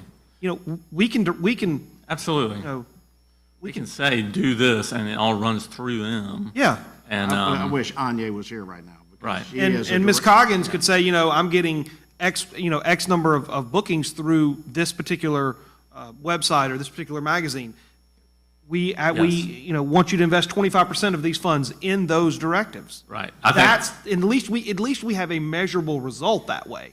Yeah, I think that is the best way to do it. And if they take a small fee for it, then so be it. Right, sure, they're doing the design and all that, so, but yeah, just I think they would welcome more specific feedback on that, so, That's a deliverable, because we can Yeah. show, we ran 10 commercials on this, and we ran, 6 weeks on this billboard, we ran, 10, whatever, had to send out 10,000 emails to these people about these particular events that are 100% Blythewood. We get lost in the magazine. I just want, like I said, if the Manors gets more publicized out there, if we want the Manor to be self-sufficient, then we need to invest in advertising for the Manor to a That's wider, That's one way to do it. to a wider audience or something. So that's just I don't say cut ties with them. I just say we need to see something, some results, or know what the measurable results are. I just think this is a communication issue, because Anya works directly with them all the time. She tells them about the events coming up. They advertise those events, and I think we just don't see it at this level.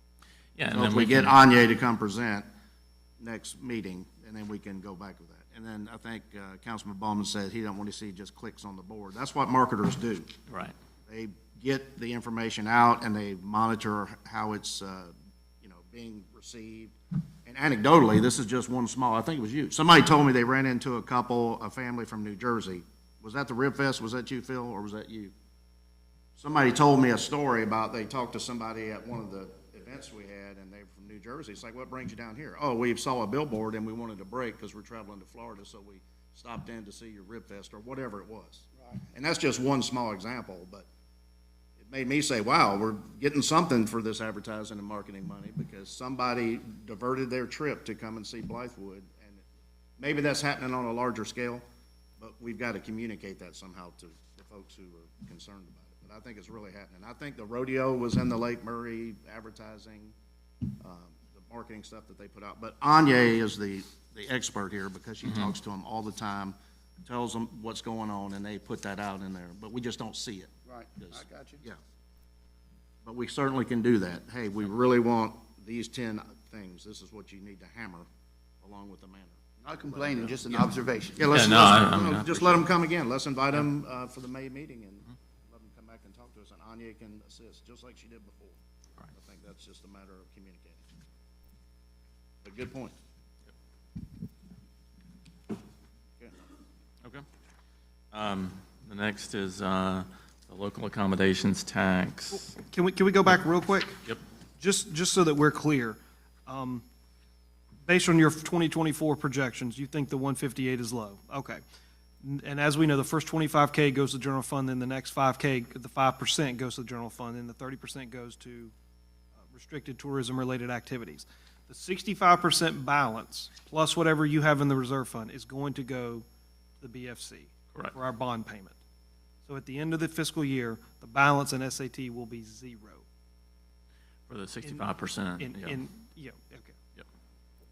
Or the 65%. Well, it should be zero, it should be zero. Yeah, well, forever. I It's mean, we're zero. supposed to spend, yeah, I mean, there really should be Minimal. should be no carryover, essentially. Yes, minimal. I mean, Okay. all right. However it actually looks, yeah, I mean, Perfect. yes. And so if it's over, I would say then we are going to be spending more of the SAT towards the Blythe Facilities Corporation and reducing it in another Correct. account.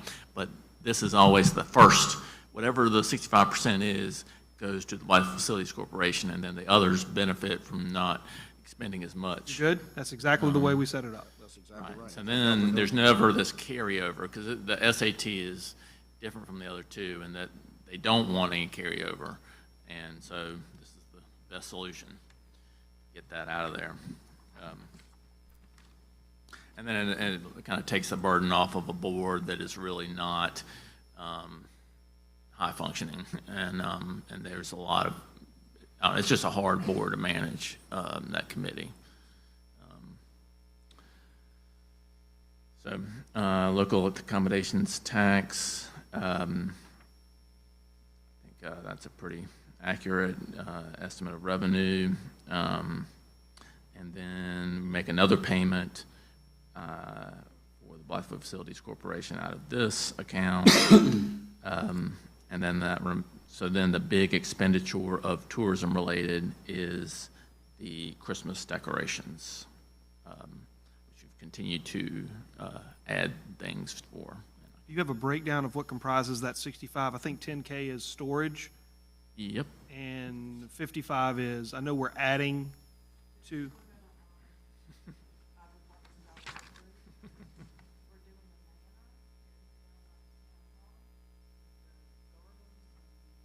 The stringy lights from the trees and stuff, because that's beautiful. We'll have continue that, but we've done manor things. Okay.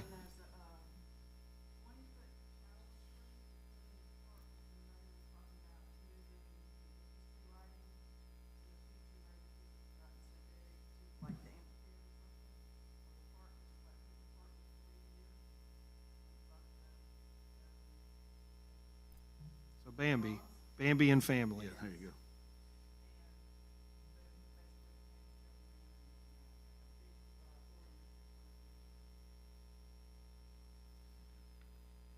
Yep, and then the storage associated with that, but the things that we own that we've already paid for are those lights and then that truck. So there's still the expense of storing that, but So storage expense will increase the more items we acquire. Yep. Yeah. Or buy something. Storage total, 7,552.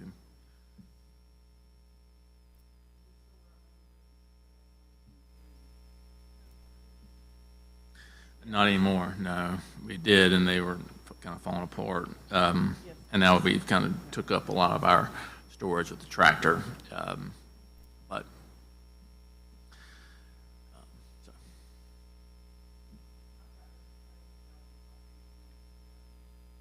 Yeah, and I have it on paper. Please do.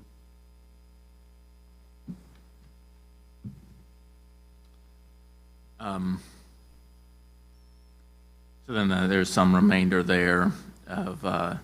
for other events, but not a whole lot there coming out of local accommodations tax. The bulk of it is this.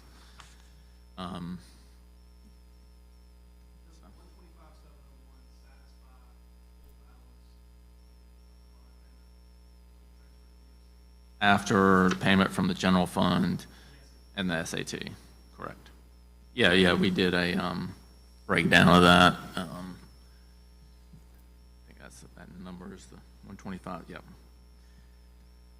Yeah, so I have SAT 132,942, general 60,709, and LAT 125,701 equals the total amount of $318,602 for 2020. How much was it in? 318 what? $318,602. The bank tax on a $750 fee. Do that. That's paid for out of the general fund.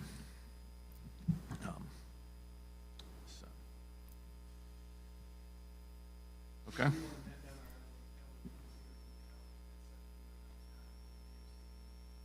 Do the same thing with LAT that we do with SAT.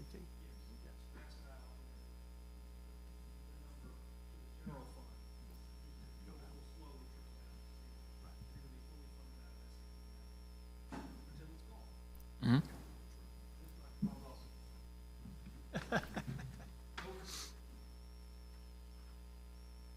So is that what you would, are you proposing not paying out of the general fund?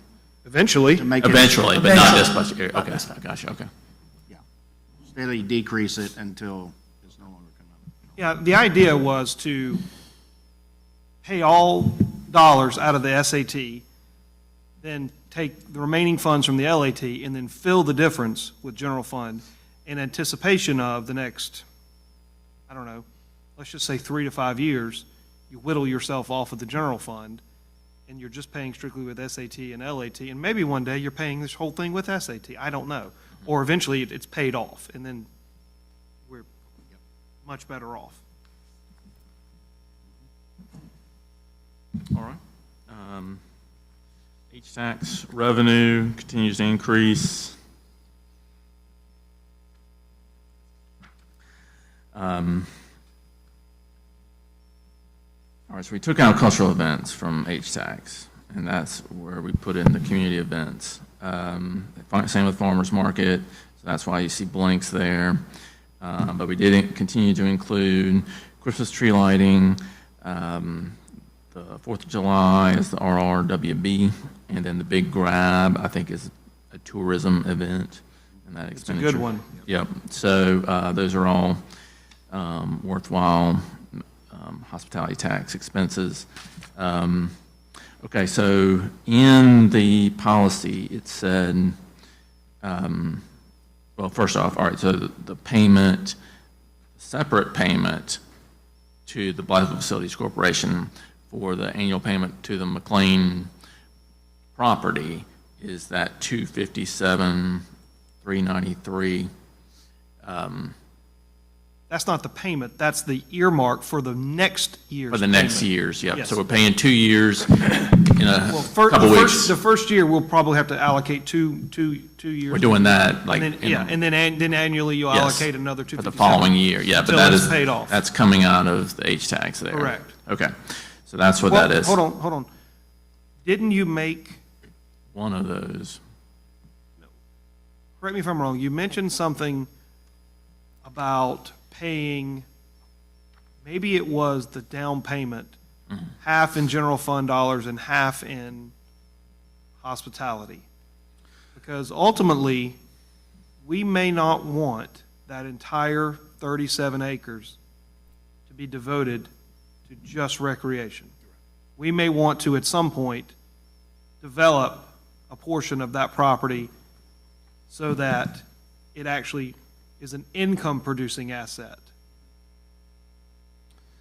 Yeah, the So- payment that we'll make here, I think the down payment of $700,000 is coming out of the general fund here in a couple weeks, So the whole down payment is coming out of the general fund. I believe so. And then maybe one of those payments. That's fine, because that at least at least 25% of that property, let's just round up and say 10 acres, no, 8 acres, could be used for general development. General development. And if we want to alter that schedule in the future, make an additional payment or We two go out of the heavy on general the fund, we side can, For whatever percentage we want. yes. That is something that needs to be tracked, though. Yeah. What percentage has come out of what? That way, if we, want to develop it, let's just say we want to, I don't know, sell some of the parcels for restaurants or commercial, then we can, and that way we don't run afoul of saying, well, you're using hospitality dollars for business generation. The biggest chunk of that, though, being the $700,000 for the down payment that came out of the general fund. That's the biggest seed for that. Oh, yes, whatever 25%. place that is, yeah. But by worksheet, we have right at $60,000 a year coming out of the general fund. Like you said, just track that, know what that is, and then, But that's for the park, that's not for the McLean. that's correct. Oh, yeah, you're talking about McLean, yeah. Yeah.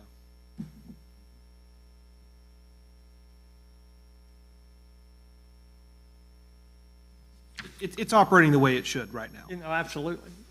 The question would be, well, that's not a budget question, that's a question for another time. Well, I think at some point, you and I have discussed about, at some point, we're gonna have let's call it an upside surprise to our general fund balance. Yes. And you use those funds to pay it off. That's where you can skew the percentages to where you want it to be. Right, that's why I said that's not necessarily related. We to can talk this about that budget, later, budget but that's conversation for when the- that happens, then that's the discussion that needs to take place. And in the H-tax, as we're going to get ready to dive in here, maybe doing it through our working lunch, but I do want to point out, thank goodness and thank the Lord, through the subcommittee's work, subsequent proposal to council, and stakeholders meeting we had, and individual meetings I've had, I can't tell you the number of times I use the phrase to people, this is as bad as I believe it's going to get. No joke. What a swing to what we're proposing for next year. So that is going to turn out to be the case. Our projection should be as bad as it gets because, Carol, I dove into your projections and I agree with them. So it's a good thing. Well, I mean, to back that up, Councilman Kennedy, I mean, look at the actuals from 21 to 22 to 23. We went from 474 to 560. We're at 451 with 3 months left to go. That's probably going to come close to 600,000 because we're another 150,000 off, let's just say, if we did simple math. And we projected low at And 590. we probably projected low at 590 because we've had a couple of new businesses come on. There's going to be new additional business growth in this town. There's no way around that at this point. So that number in 2 to 3 years could well exceed $1 million. Absolutely. So, you're absolutely right. If you're saying, we're gonna make a hard stop right now, but as these numbers grow, so will this bottom line, then yeah, you're 100% right. Because the minimums that we've instilled can and probably will go up. Go up. They're not gonna go down. They're gonna go up. And it also breeds opportunities for new events. new events, new groups. individuals to come into town to bring whatever to our community.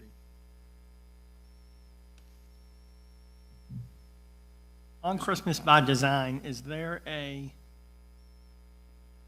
Carol, is there a tipping point for storage that it's just better for the town to store our own, or is there an advantage that comes with having them store them? You died too? You'd have to build a facility to store. That's, Oh, we Right, just, I mean, that's what all this was. We outsourced it. It's almost like hiring a full-time employee to do Yeah. nothing but Christmas stuff. and it's just, a quality building for storage that doesn't have Tractors and insect, tools and- an infestation that all of a sudden these reeds are, poor, Every 3 whereas they've years. got, they are storing, Yeah. top Like, it looks like quality, a garage. and Looks like a garage. we're paying them. I've seen your garage. It is not anything to call home about. yeah, so I agree. But yeah, it's a substantial, amount. that's, Climate control and not climate control. yeah, that kind of stuff that, you know, we're just not. Yeah, you're talking. We're storing $1 million, yeah, I mean, so, I don't know.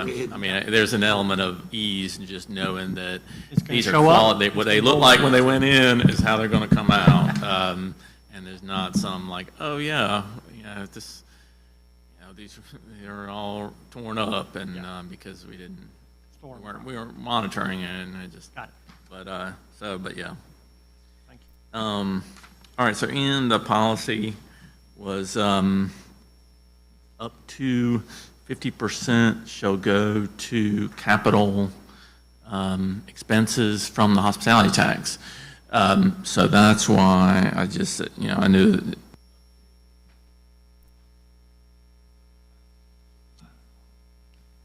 And So that's the 300,000? 300,000 is the 50% of the 600 at the top. And I put the manor CIP instead of just general capital because the manor is more geared toward tourism, whereas other town capital things are not necessarily tourism related.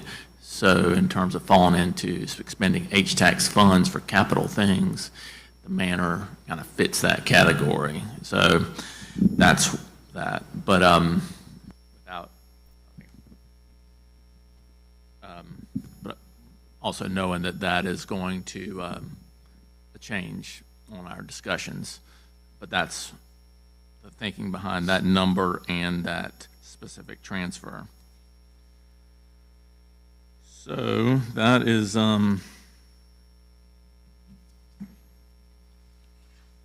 pretty much trying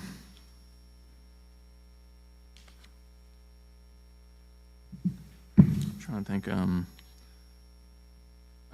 roof, just putting aside a lot of money. If you see on manor expenditures again, you know, we put an enormous amount in there for the roof just because that's how much was being allocated to the manor CIP. That number can get reduced. We got you know, pretty substantial amount for the manor CIP. But anyway, that's where those are kind of arbitrary at this point. When do you anticipate the replacement of HVAC and the roof? Carpet's already been Yep. taken care of. Yes, so So we can that's scratch set that off our aside. notes, but when do you anticipate the HVAC and the roof needing to be replaced? We have to get an estimate on that. I think that we have done some work on the HVAC, but it's been more of an annual. Everything, but That's everything right. is original to the manor, right? We haven't That's replaced the right. original roof. We've got the original HVAC system. That's right. So it's This built in- facility's open like 13 years old, 12, 13 years old? Not even, I mean, it's 10 years old? 2014, I thought, 2013. So we thought, 9, 10. I think it's 10 years old, so we need money set aside for the roof, but we're not planning to expend that. And I don't think that's an issue. But the HVAC is, I mean, it gets a lot of use, so, but I don't have a specific, we can get an estimate on that. But we have the person who did the installation, and Paul Muscati has also helped with getting us in touch with him and his thoughts on it. So, but probably relatively soon. I mean, it's 10 years old, so I mean, you don't want a 10-year-old HVAC system. So, Well, Councilman McKinnon can probably speak on that a little bit, but one that's getting commercial use, I assume, has a lot less life than just a standard residential one. Yeah, it's certainly all in the use of the building, but, I mean, this roof clearly still has some life on it, but it's, I think you're, again, going down the right road to prepare for the expense. And when you do it, you can't scratch the expense because in, 13 more years, it's gonna happen again. The metal, you may get a little longer life out of than the shingle.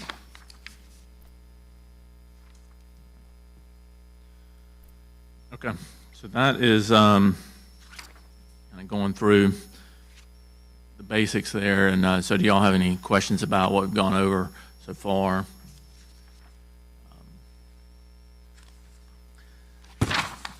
Okay. Break, did you want to talk about this last slide? I think that was the one that changed, right, Julie? You're not gonna do that one? Okay, good.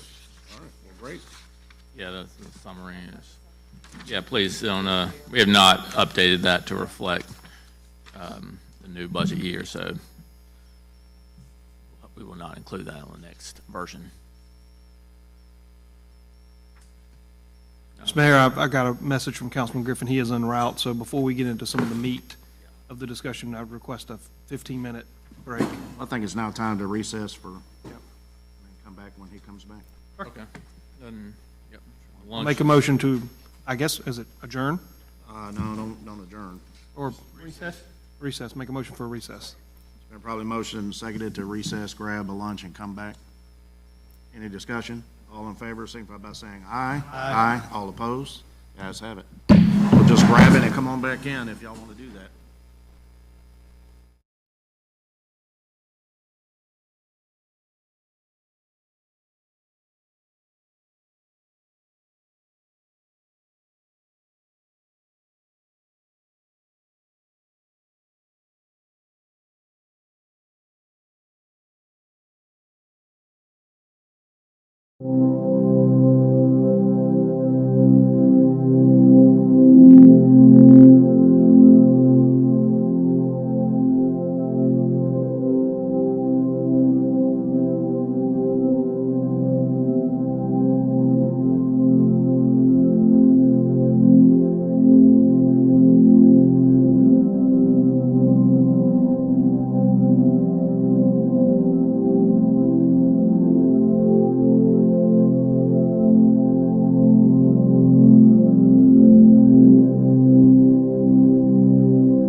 Okay, we have reconvened for the budget workshop session. Turn it over to Mr. Williamson.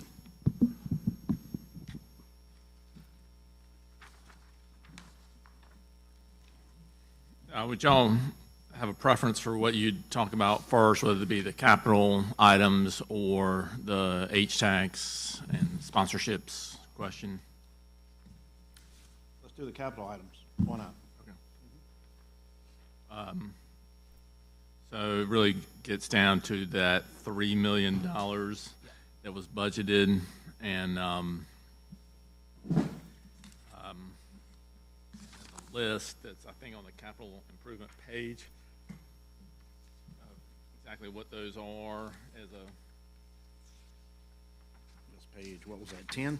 What page? 10 at the bottom? yes. Why don't we go back to page 8 Okay. and look at outside agency requests? Okay. I thought, well, We can go in order. I thought that was kind of the H-tax, general fund, the shift between the two. Is that not, that's why I was kind of associating that would be changed based on, how we were doing H-tax, but maybe, I mean, that's also, I mean, I didn't know, we didn't really talk about, However you want to do it, whatever logic's in your mind. you were just saying about the capital. Yeah. Let's do that first, Okay. then with the outside agency, sponsorships, H-tax, which are all payments to outside entities, be part of another discussion. So the page 10, the soccer field, restrooms, then we took farmer's market off of there, based on it having used our discussion with the mayor as far as whatever goes on the field would be kind of in replacement of that. But I think that needs to be a discussion with the Park Foundation, which is in actively pursuing a donor for the farmer's market. So that's where it's just kind Okay, of let me gray just, area where I didn't know. I'll tee this up and then we'll have an open discussion about it. So, start at the top, soccer field. We all have already discussed, I think, correct me if I'm wrong, or if you have other input, to level this field out here, put drainage in it, get it up to modern standards for the kids who participate, right? And so, based on estimates, we said $500,000. Now, is that to do one field or several multi-use fields? We shouldn't use the word soccer, we should use sorry. multi-use. Yeah, we've seen the diagrams. If you haven't seen, well, we can resend them out. I believe it had one, Yeah. and then had a couple where there were some bleachers, and That's we right. kind of scratched that. That's And right. Right. the restrooms are gonna be in the front or the back, down by the dumpster, or up by the, Adjacent to the parking lot. okay. Wait, say that again? Restrooms is Closest to the manor or closest to the road? kind of midway Midpoint? between the manor and the road to the right of the parking lot on the soccer field side. Okay. And that's just an estimate based on 350,000 to 500,000. Well, 500,000 of that came from a state earmark. That's right. So just, And one thing you may want to look at for the restrooms is an RIA grant, Rural Infrastructure Authority. They do a lot of, like, it's going to take some infrastructure to get this restroom built. Yeah. So plumbing, sewer, all that stuff. I don't know if that would it's qualify. really having to do with like a community, I mean, a residential upgrades to a sewer system is what those funds are generally. Those who get awarded for that are like upgrading your sewer system in the neighborhood and. Well, that may be something that we need to upgrade on this side of the park, though, for drainage and stormwater management. Certainly doesn't hurt to ask. So going back to the 500,000 earmark piece, just so the public knows, I know we know, the 500,000 was based off of an estimate of what we could get from the legislator. It wasn't a figure like it's gonna cost 500 to do this. It was an assumed figure that Blythewood, would you, basically, if I hand you $1, would you take the dollar? Can you use this dollar towards project A, B, C, and D? So that money is to be used towards A, B, C, and D when it's pertaining to the field for whatever improvements, kind of like we're doing with the other side of the park with the playground, the turf grass. Can we use that towards some form of visible infrastructure type of upgrades? Well, you and I both know that both these numbers are fluid numbers. And Oh, yes, one may yeah. come in higher, one may come in lower. Yeah. So, We just have to be prepared that basically out of the 500, can we get the fields leveled? And let's just say it costs $150,000 for company A to come in after we put out RFI, we got to do that process. 150, then whatever we got left over. You know, can we partner with Fairfield Electric for lighting? You know, where we may have to pay for some of the supplies and they supply the labor in kind. So we're hoping to do some of that type of cross hand, shake a hand collaboration when it comes to the field upgrades.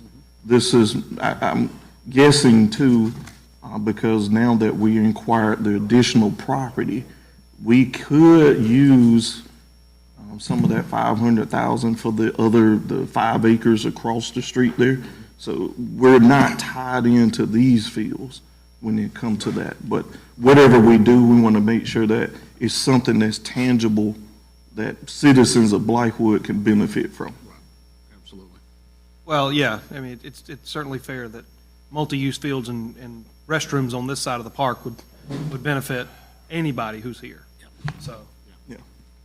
I have no objections to those two. Yeah, well, these don't, the $3 million is a combination of legislative earmarks, general fund dollars. Just because it says 500, that's a placeholder. Obviously, we know that.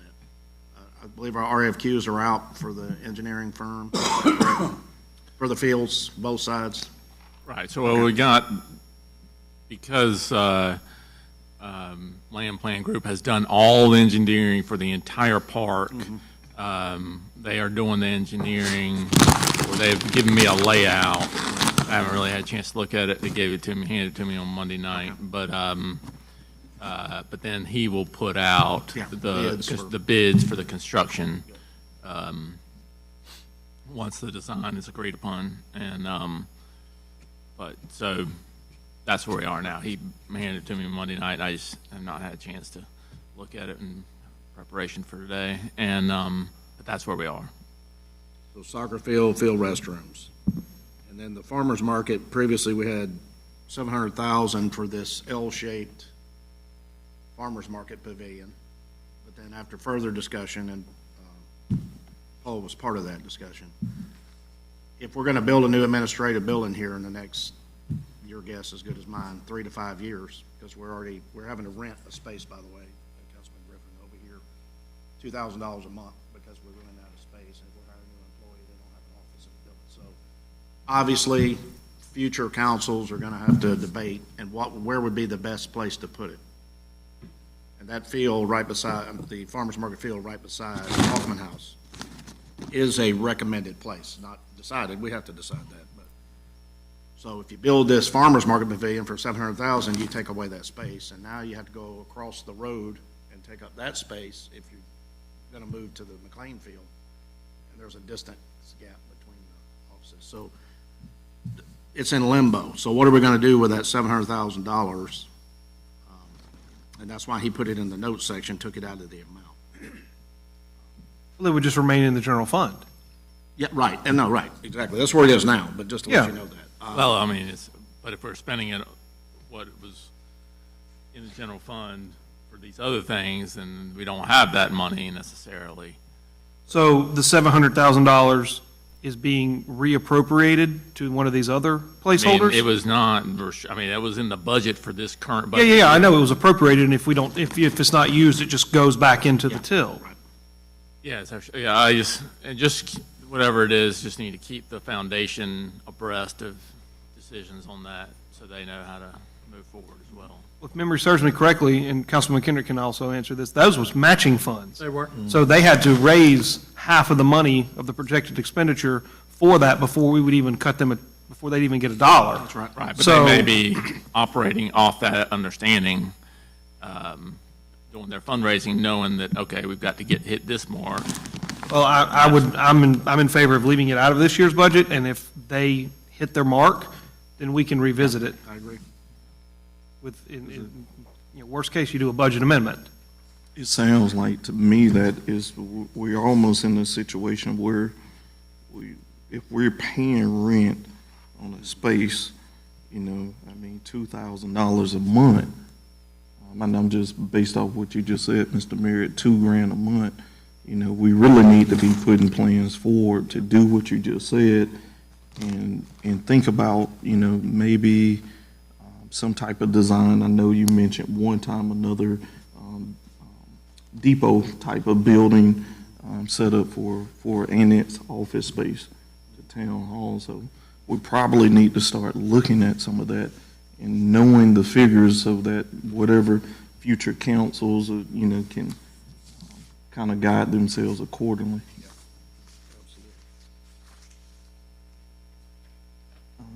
More than likely, a new administrative building is going to run you more than $2,000. And thousands, maybe $10,000 a month. I don't know. It would probably be debt issuance to get there. That's why I said maybe that's a conversation we need to start having now. Is that field beside Hoffman House even big enough? Would you need additional parking? I don't know. Depends on where you place the building. It's building placement at that point. Because the parking will be added into it. That's something that it's an existing structure in the park, so any unavailable parking in the park becomes parking for that building. Biggest thing would be handicap parking and things like that around, maybe a ramp, something to that, flat surface a wheelchair can get in, but not to go down those weeds. I'm just thinking that maybe at some point while we're visiting, having architectural firms looking at ball fields and things like that, maybe that's something that we need to start looking at to say, while you're doing this, while you're here, what would building aid looks like if we copy this type of setup and put it here? Yeah, I think that's something that could come out of the master plan. Sure can. I've got it on do out, so at the end I'll go over and include that one. And earlier today, we had a conversation about the 35 acres. How do we proceed? So with the staff, I just came up with a number, $1 million to decide what we're going to do there as a placeholder in the budget. Talking to Michaela Barno from the farmer's market. So if indeed this council decides not to do that farmer's pavilion, which a lot of people, they don't see it as a multi-use. What would you do? And one proposal was to, the 40 acres across here, do a covered type open air facility that not only the farmer's market gets sit up under, but when we have inclement weather, like that year we had the Rib Fest and it rained, it was really cold, all those functions and activities could go under that covered building.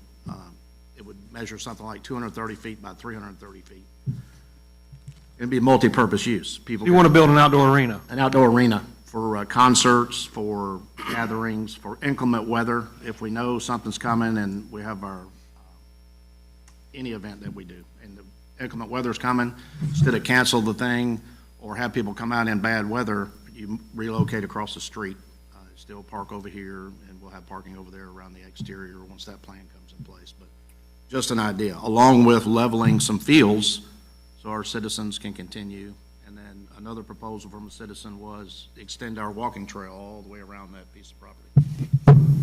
While setting aside a piece, like Councilman Brock said, for a future fire station, future police station, maybe a small strip mall that commercial industry could use, restaurants, if we decide to do that, to the east side, extreme east side of the property, or right along Langford Road on the east side, I think. And we're getting some sketches together to start that conversation once we get past the budget on what we want it to look like. But that's a placeholder. That can be, that number can go up or down. And that's just a placeholder to pay for services for architectural.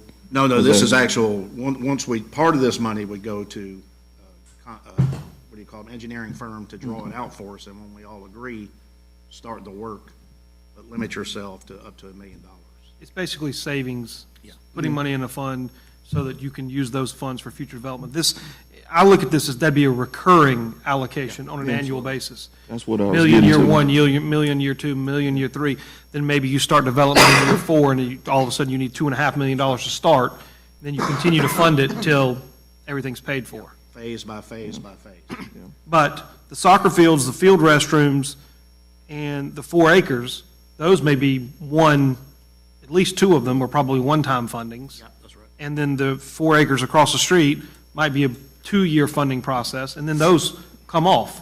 And so if you're allocating quote-unquote $3 million for capital improvements, well, then your next year, if you've used or expended, half of that, then you can either choose to allocate it to another places, or it just remains in the general fund. Either way. I like the idea of setting aside funds for future uses. I think that's a prudent way to manage the town's budget. You can incrementally do this. Put a field in 1 year, put a bathroom over there the next year, so on and so forth. But we- Well, that $1 we- million for the 40 acres, Could do may it. jump up to 2 the That's next right. year, and you can accelerate that funding. You got it. But we don't know until we get the master plan for that course. side. So that's what I was starting with. Once we get that, once we hammer out exactly how this body and how the citizens think that, best use. And I'm looking at that as probably we'll end up holding sessions, public sessions, and show what we think and get public input. So we're still a little ways off, but to hold that in the budget so that when we do get there, you can pretty much stroke a pen to get something going over there. And then the 4 acres across the street, same thing, $500,000 placeholders for possibly a field. We've seen some initial plans for that, what it would look like if we agree with that. The extension of the walking trail, making a boardwalk to go through the swamp and the natural area. And again, that may be a 2-year plan, like Councilman Brock said. 2 years seems reasonable. Yeah. Combat Veterans Memorial, we had Mr. McLean here Monday. Previously was 40,000, but we asked him to get bids, and once they get bids and decide, they're gonna come for that 40,000.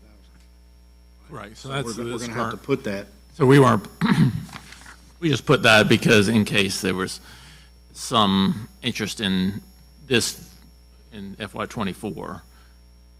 But they haven't requested that additional to the 40,000.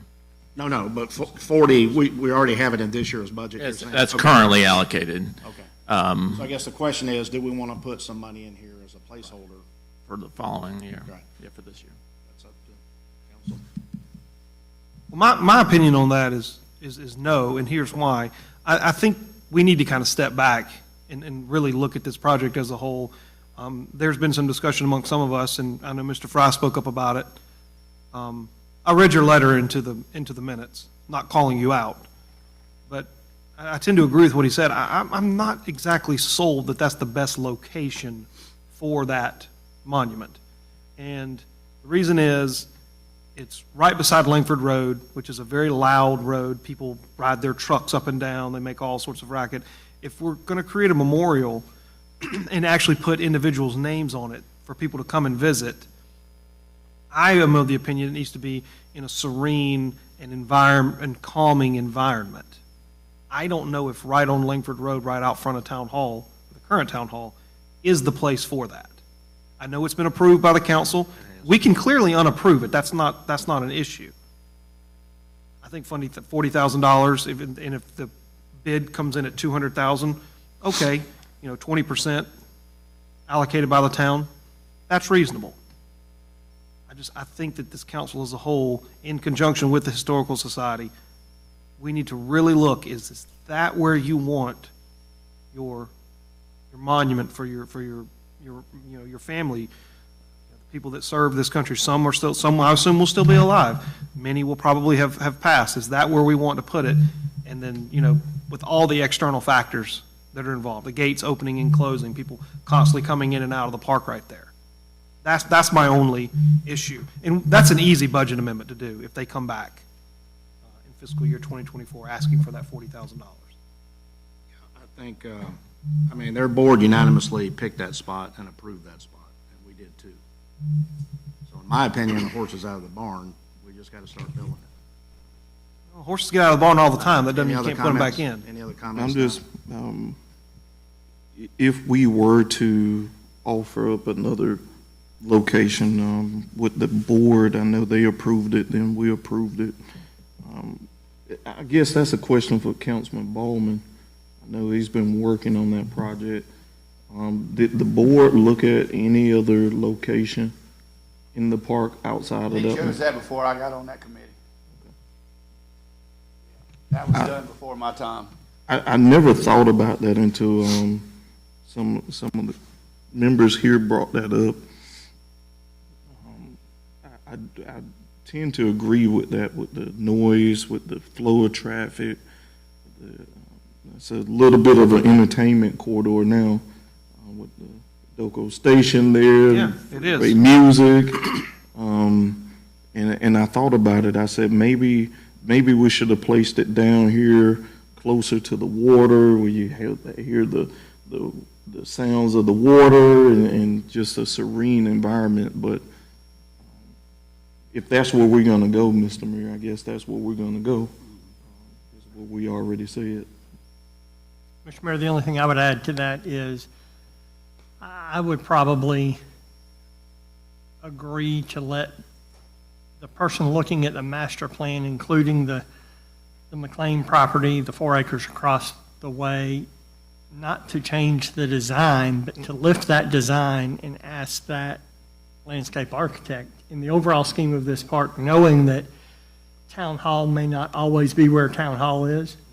The other thing that I can't help but continue to think about is the aligning of Langford Road with Blythewood Road. However that is done, we could be talking about putting a Veterans Memorial on a dead end, that you would have to wind clear through our park to get to the Veterans Memorial, because how's it going to be aligned? Is it going to be a flyover? Is it going to be, I think all those questions need to be answered, and I know the Historical Society, Malcolm Gorge and Jim McLean, they're sold on the site, but long-term, are they sold on that site? I'm not questioning the design, which we also approved, but I would just ask the architect looking at the overall master plan now that we've doubled the size of the park, just in their opinion, where is the best place for that money? I think it's fair to say, Councilman Kendrick, that they're sold on the idea of the memorial. I think the site could be fluid. Yeah, absolutely. I have a note. One thing let's consider too, though, when you're talking about that is, this park, as much as we try to make it safe and vandalism-proof, this park is not vandalism-proof. You put that somewhere out of sight of somebody around, the chances of somebody writing on it, we've seen them writing on signs on the walkways out here, I think the whole idea is to make sure that it's in a location that's suitable, but where eyes are on it, and, because vandalism is still going on in this park, even if it's minor, even if it's somebody taking a Sharpie and writing on a sign on the walkway, out it on the trail. So I don't want to see something that's that expensive, that reverent to be, kids don't care nowadays, that something would happen to it. We can't eliminate that risk, obviously. It doesn't matter where you put it, right? Yeah. Yeah, I think. So, we can light it up, we can put cameras on it. We can take steps to mitigate that risk, but we can't eliminate that risk. Yeah, that's gonna remain, whether it's in front of Town Hall or on the backside of the manor or across the street or wherever. But I hear what you're saying, Councilman Ballman, and I agree. We should definitely put steps in place to mitigate that. Maybe you can put a small gate around it or something. I don't know. Find ways to mitigate and eliminate that opportunity for folks to vandalize. I hear you. I have a note. I'll go over it at the end. Bethel Hanbury Gym. Obviously, we dedicated $700,000 this past year. Your fella came out to look at it. Said it wouldn't cost that much, because the two requirements are put that back bathroom on the right, put it back in, because The school district took out that, it used to be the boys' locker room. The other side, the left side was the ladies' locker room, or vice versa, I can't recall. But they turned it into a classroom, took all the toilets out. You'd have to refurbish that. Did he give us a number? No, he just said what would be required to bring it up to code. This is the building official. So, and then, so we have the layout that the architect did for the school district. And I've contacted him and asked that could he do something for the town to update that. And I think he will, but that was after things. I have not pursued that if I can, but I just wasn't sure where we stood exactly with that. Yeah, we're still waiting on the school board, obviously, because. Yeah, so I think we can get him to do it, and that would save a lot, just because he's already got all the specs. But I don't know what the cost would be. It seems prudent that before we allocate any funds, and I'm of the opinion, put that 0 and then put your little previous or whatever out to the side. If nothing more, it frees up $500,000 within that fund, because we don't even know the direction that the school board's going to go with this facility. Right. Are we going to rent it? Are we going to own it? Are we going to lease it?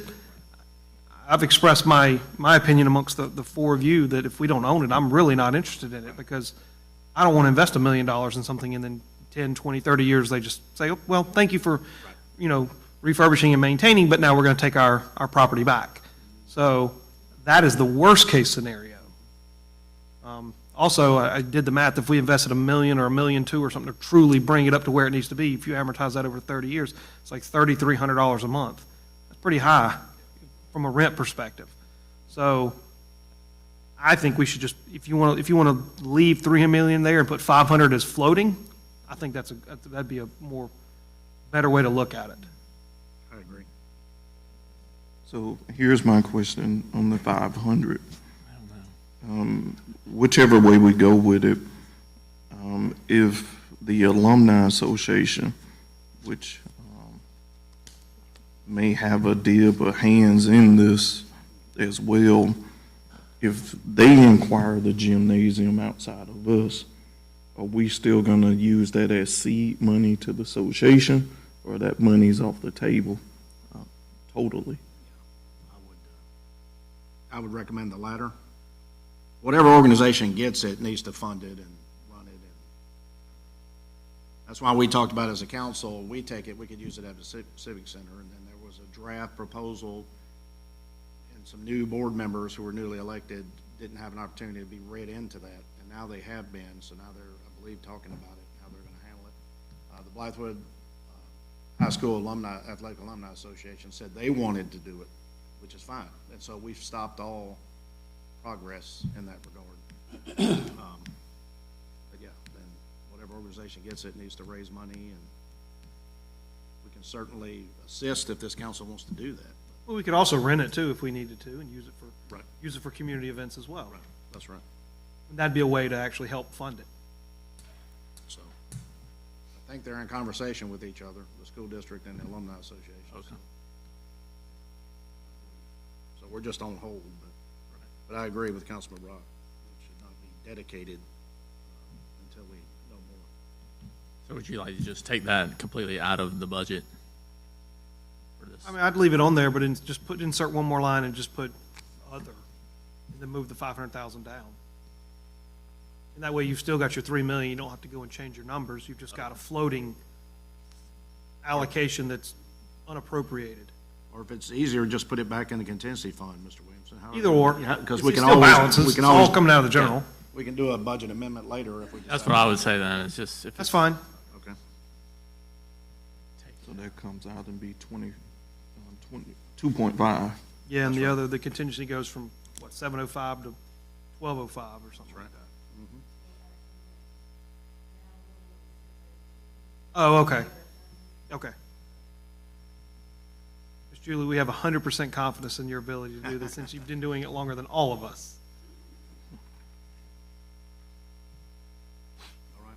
All right, good enough. Good. so you're saying, keep it as an additional 500,000 in the contingency, but don't transfer it to the capital improvement, is that?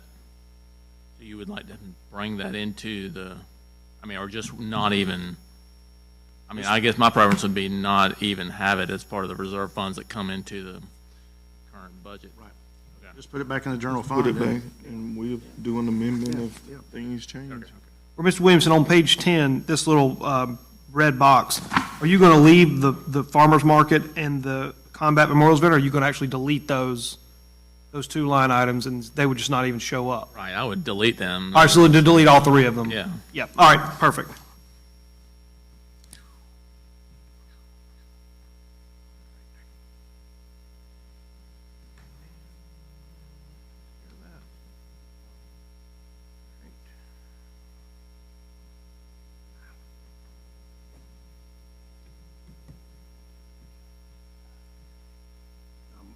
My concern with that is, we've asked the Historical Society to go get bids, and they're gonna come back and let's say it's 30,000 for the engineering piece of it. We're gonna have to cut them a check, because we told them we would. But we have that in this year's budget. Yeah, if they do it before June 30th. we Before can do it June, this that's year. my concern, Yeah, what yeah. if it's after June? Yeah, Malcolm told me they would be back. Okay, good. I would be shocked if they didn't come back this fiscal year. Because they know they've got $40,000 today, Indeed. and July 1, they don't. Okay, I'm hoping so too. When there's a check being dangled in front of you, you find ways to make that work. Yep, yep. Okay, now, Mr. Williamson, you go to the next. Okay, so is that settled, kind of how we have allocated the capital improvement? Keep those amounts and those items? Okay, so that's essentially 2,500,000. Okay. All right, thank you.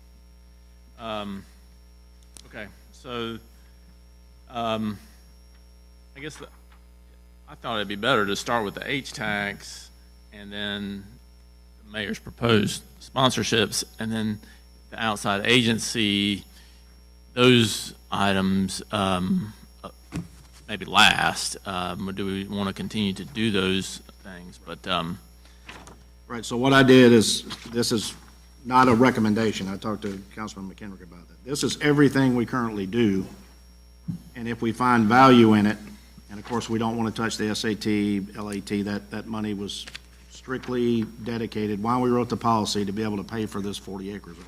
Got that. But which of these are our top 10 key events, as Councilman Brock calls them, or bring value to the town by continuing to bring tourism into this town, which is one of our duties? That's kind of the way I see it. So if we find value in it, great. If we don't, that's fine, because I know, for instance, the school district, the entire school district is getting $5,000. That was for the school district sponsorship.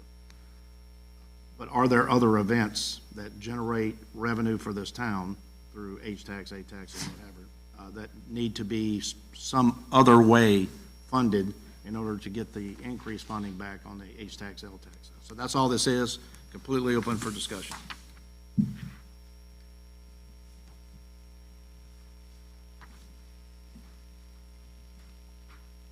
And then, Mr. Williamson, let's see. Okay, your H-tax column. Yep. Those are what you're proposing that we fund in the amounts. that is based on the applications that they submitted and how they propose to use the funds they were requesting. And that is strictly going by how these funds can be used. And so you see the differences between applications based on how they've done it. So the women's golf, I think it was 100% advertising, but the Blythewood and girls golf, I think a lot of these that didn't have eligible expense amounts were for rental of facilities. Range for Hope and their other one, Range for Hope, the Fairways of Freedom, were both fully to pay for rental of the golf course. And then there's some things that don't seem to be tourism related or really, I would like the Blythewood Artist Guild. It's kind of like farmer's market. It's really not bringing in tourism. Well, the Artist Guild is a collection of individuals, for-profit individuals, holding an event together. Right. It kind of, according to our policy, it would be disqualified.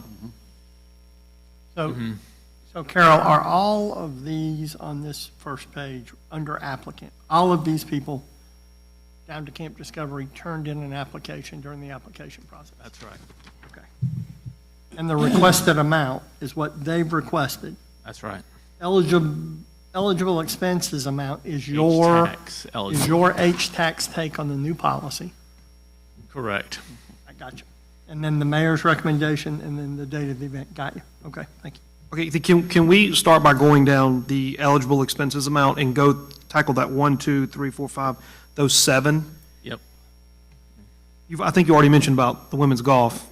Yes. That's as crystal clear. No Right, issues, no, no no, issues no. from me on that one. Right. And let's see, so as you go down to the next one, the Oktoberfest and Ribfest, he both provided the advertising expenses. Is it all advertising, or is it a combination of advertising, security? There was some security in there, but I think that the advertising, I can get the applications right now. Well, you've vetted their expenses. Yeah, and I went through They it put together a again. $7,500 expenditure budget, Yes. which is what we've asked for. Right. So, and then, yep, so those two met. The Children's Theater, now I worked with them a little bit to kind of get creative on how they do that. And I was like, when they spend money on sets and costumes, that's all part of, I consider, a tour. People are coming to see that. That's part of the show. It's like paying for a band. That's a tourism-related expense. But they're not paying for the rental, and the way they are, just so they said, okay, we can't charge tickets, so they're asking for donations. Oh, so it's a free event. They're asking for donations, yeah. So it's a free event. Right, yeah. Okay. And so that's how, so they heard everything about the policy, and they catered their application to that. Are they a nonprofit? Oh, yes. Columbia Children's Theater, yeah. I thought this was through the, This is yes, the- Freeway Music. I think he is assisting the Columbia Children's Theater. Let me look at the, let's look at that just to confirm. I'm not, I'm familiar when they came up to talk about it before council, but I'm not familiar with where they're doing their performances. Where is it? That's Presbyterian Church or Yeah, something they've got like a that? location. Let me just, The one down Langford Road here? It has to They be have in a stage. town. Yeah. It'd be just right out of town, though. If it's that church. Someone on the left-hand side. organization name is, Yeah, near the school. yeah, they put Bethlehem Elementary because they were hoping to have it at the. Oh, okay. Yeah. That's better. Let's see, they have something. So they're under the assumption that the town is getting Bethel Hanbury so they can go in. The actual new school, I think, is what they're saying. No, they're talking about the gym. They talking about, yeah, It that's says what I was, Bethlehem Elementary School is what they call I it. think they were looking at the gym slash yeah, I community think center. they were think they're expecting interested. us to get it, then they can go in Yes. and use the stage. Heroic assumption right now. Yes. They have some backup on that, but it is the organization that has submitted this is the Columbia Children's Theater, and there's Jerry Stevenson, whom I know is the employee of the Columbia Children's Theater, is the primary contact. So, and it says Freeway Music of Blythewood will be partnering with Columbia Children's Theater program to the community of Blythewood. This program will be called Blythewood Children's Theater. Something's cut off.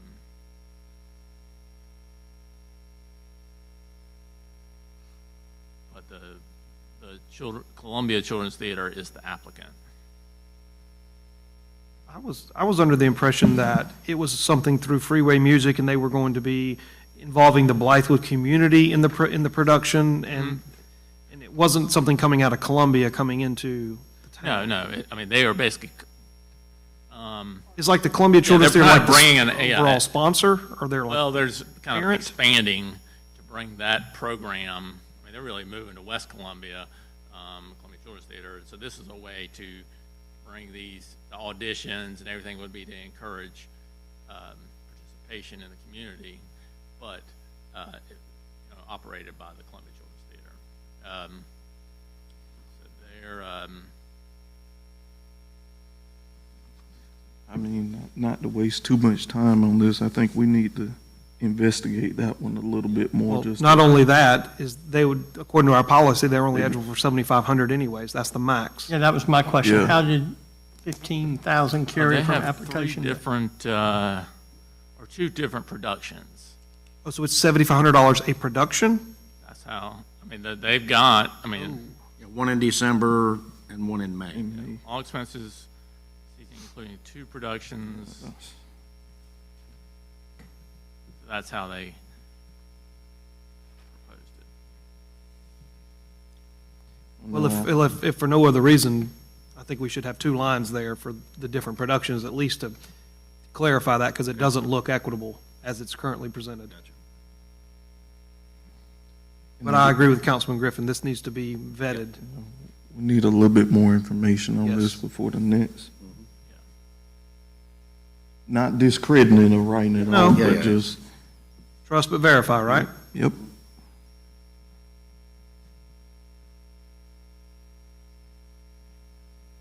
All right, how about run with Rotary? On with the Rotary, this is just a one. portion of it was, what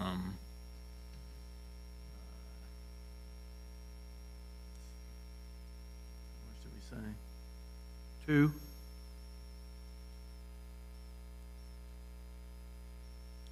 It was marketing and advertising.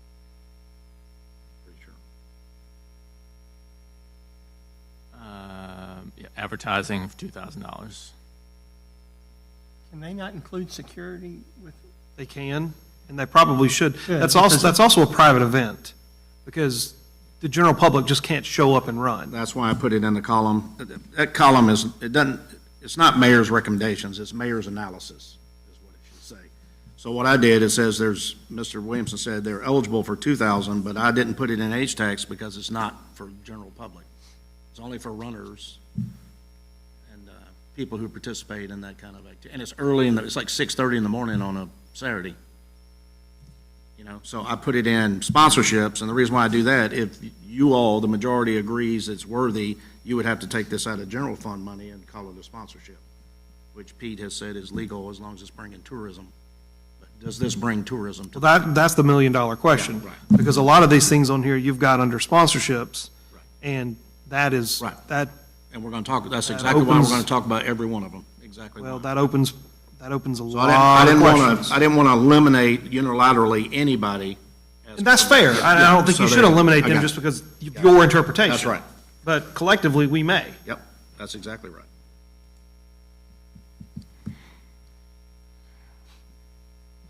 So Wes, I agree with you. It's not H-tax funded. Right.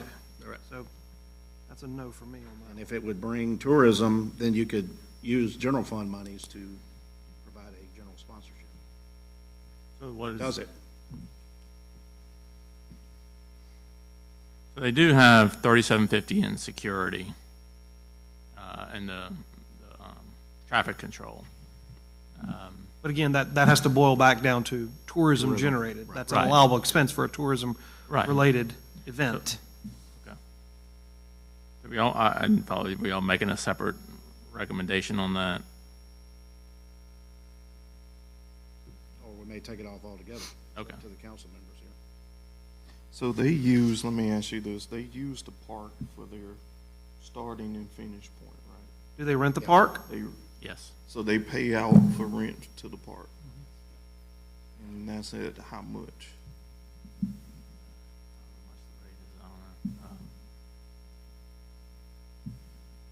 But we can't look at that as like, we're gonna charge them $2,000 for the park and then give them $2,000 for security, because that doesn't help create profitability for the town. No, it's not. They have $600 for park rental, How much? $600. 600. That's all.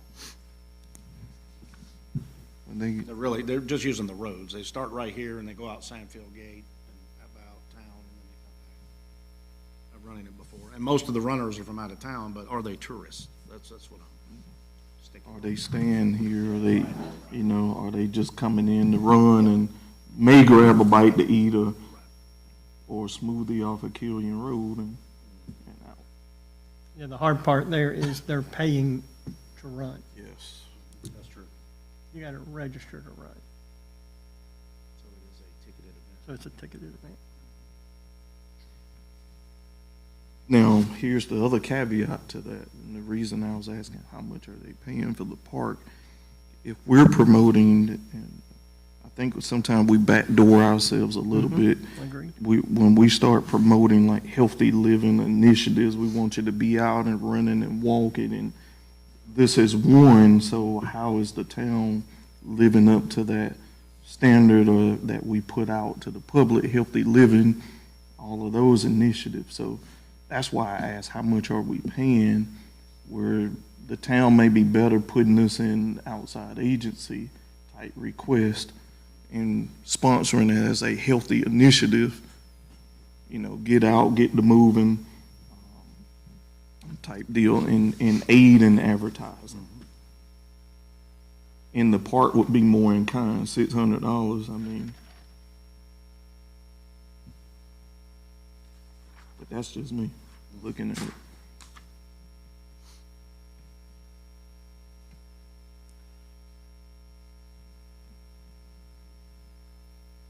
I think we gotta be real careful, because I think we,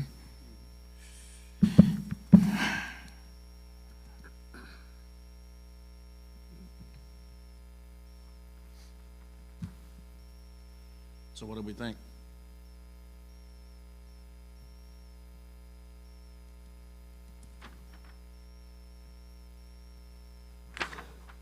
It's hard to disqualify some other events and not disqualify this one, because it simply is a private event. You can't participate unless you pay to run. Does the town benefit? Maybe. But, the town benefits from McDonald's every day. We don't give them any money. We benefit from all the other restaurants. It's not quite apples to apples, but, there's a concert tonight in the park where someone's renting the amphitheater, and they're paying us, and we're not giving them any money to do this, and the town will benefit tonight from that. So it's kind of hard to say one deserves and one doesn't. So I think you have to say no. And if you wanted to do an in-kind donation and let them have the park at no charge, well, 600 is a lot less than 2,000, but. But that's why I was asking, if we're gonna say no to overall funding, but I still think that we backdoor ourselves in initiatives that we push as a legislative body to this town, that, if we really are about promoting certain things in the community, $600 is definitely a worthwhile. I mean, I think we could donate money towards that 600 sitting up here, Oh, absolutely. that's. Ms. Coggins, what do you know the actual costs to open the park, for what it would cost to actually operate the park during that event? I don't think it'd be $600. So the amphitheater is $500 for. That's a the minimum? hard, that's the hard costs. Like, how much does the town actually expend if somebody rented the park for 6 hours and they didn't pay to do it, and we let them do it in kind? What would we actually have to pay to have the park open? Just the manor attendance or the park attendance fees? Pretty much that's it? Yes, sir. Okay. That's what, like $20 an hour times 2 people per hour, or something like that, ballpark? Sure. About $75 an hour, let's just say, to make it easy.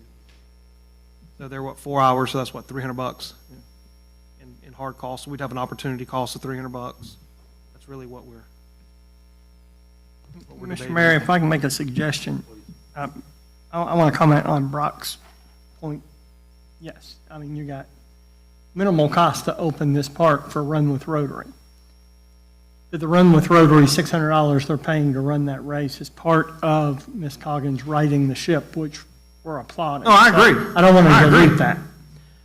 But We can't, you're right, we can't ask her to make the thing profitable and And then then- take revenue away from her. Correct. That's not fair. all right, so the first page here are the actual applications. So in the interest of time, and because I know Councilman Bachman has to leave here shortly, can we start at the top? Can we say how this applies to what the HTAX committee's recommendation was?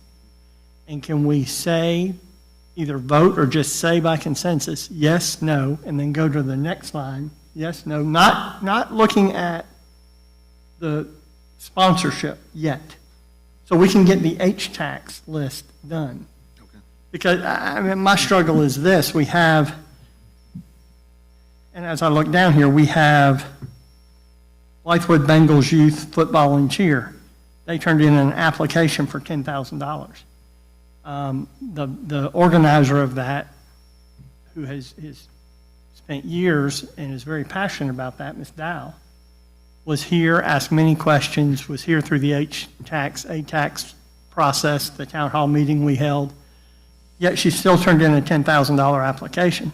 So my question, and I'm going to put him on the spot, he didn't know I was going to ask him this, but Mr. Fry, you turned in an application for, you can just take a Rib Fest of $7,500. What drove that amount on your application?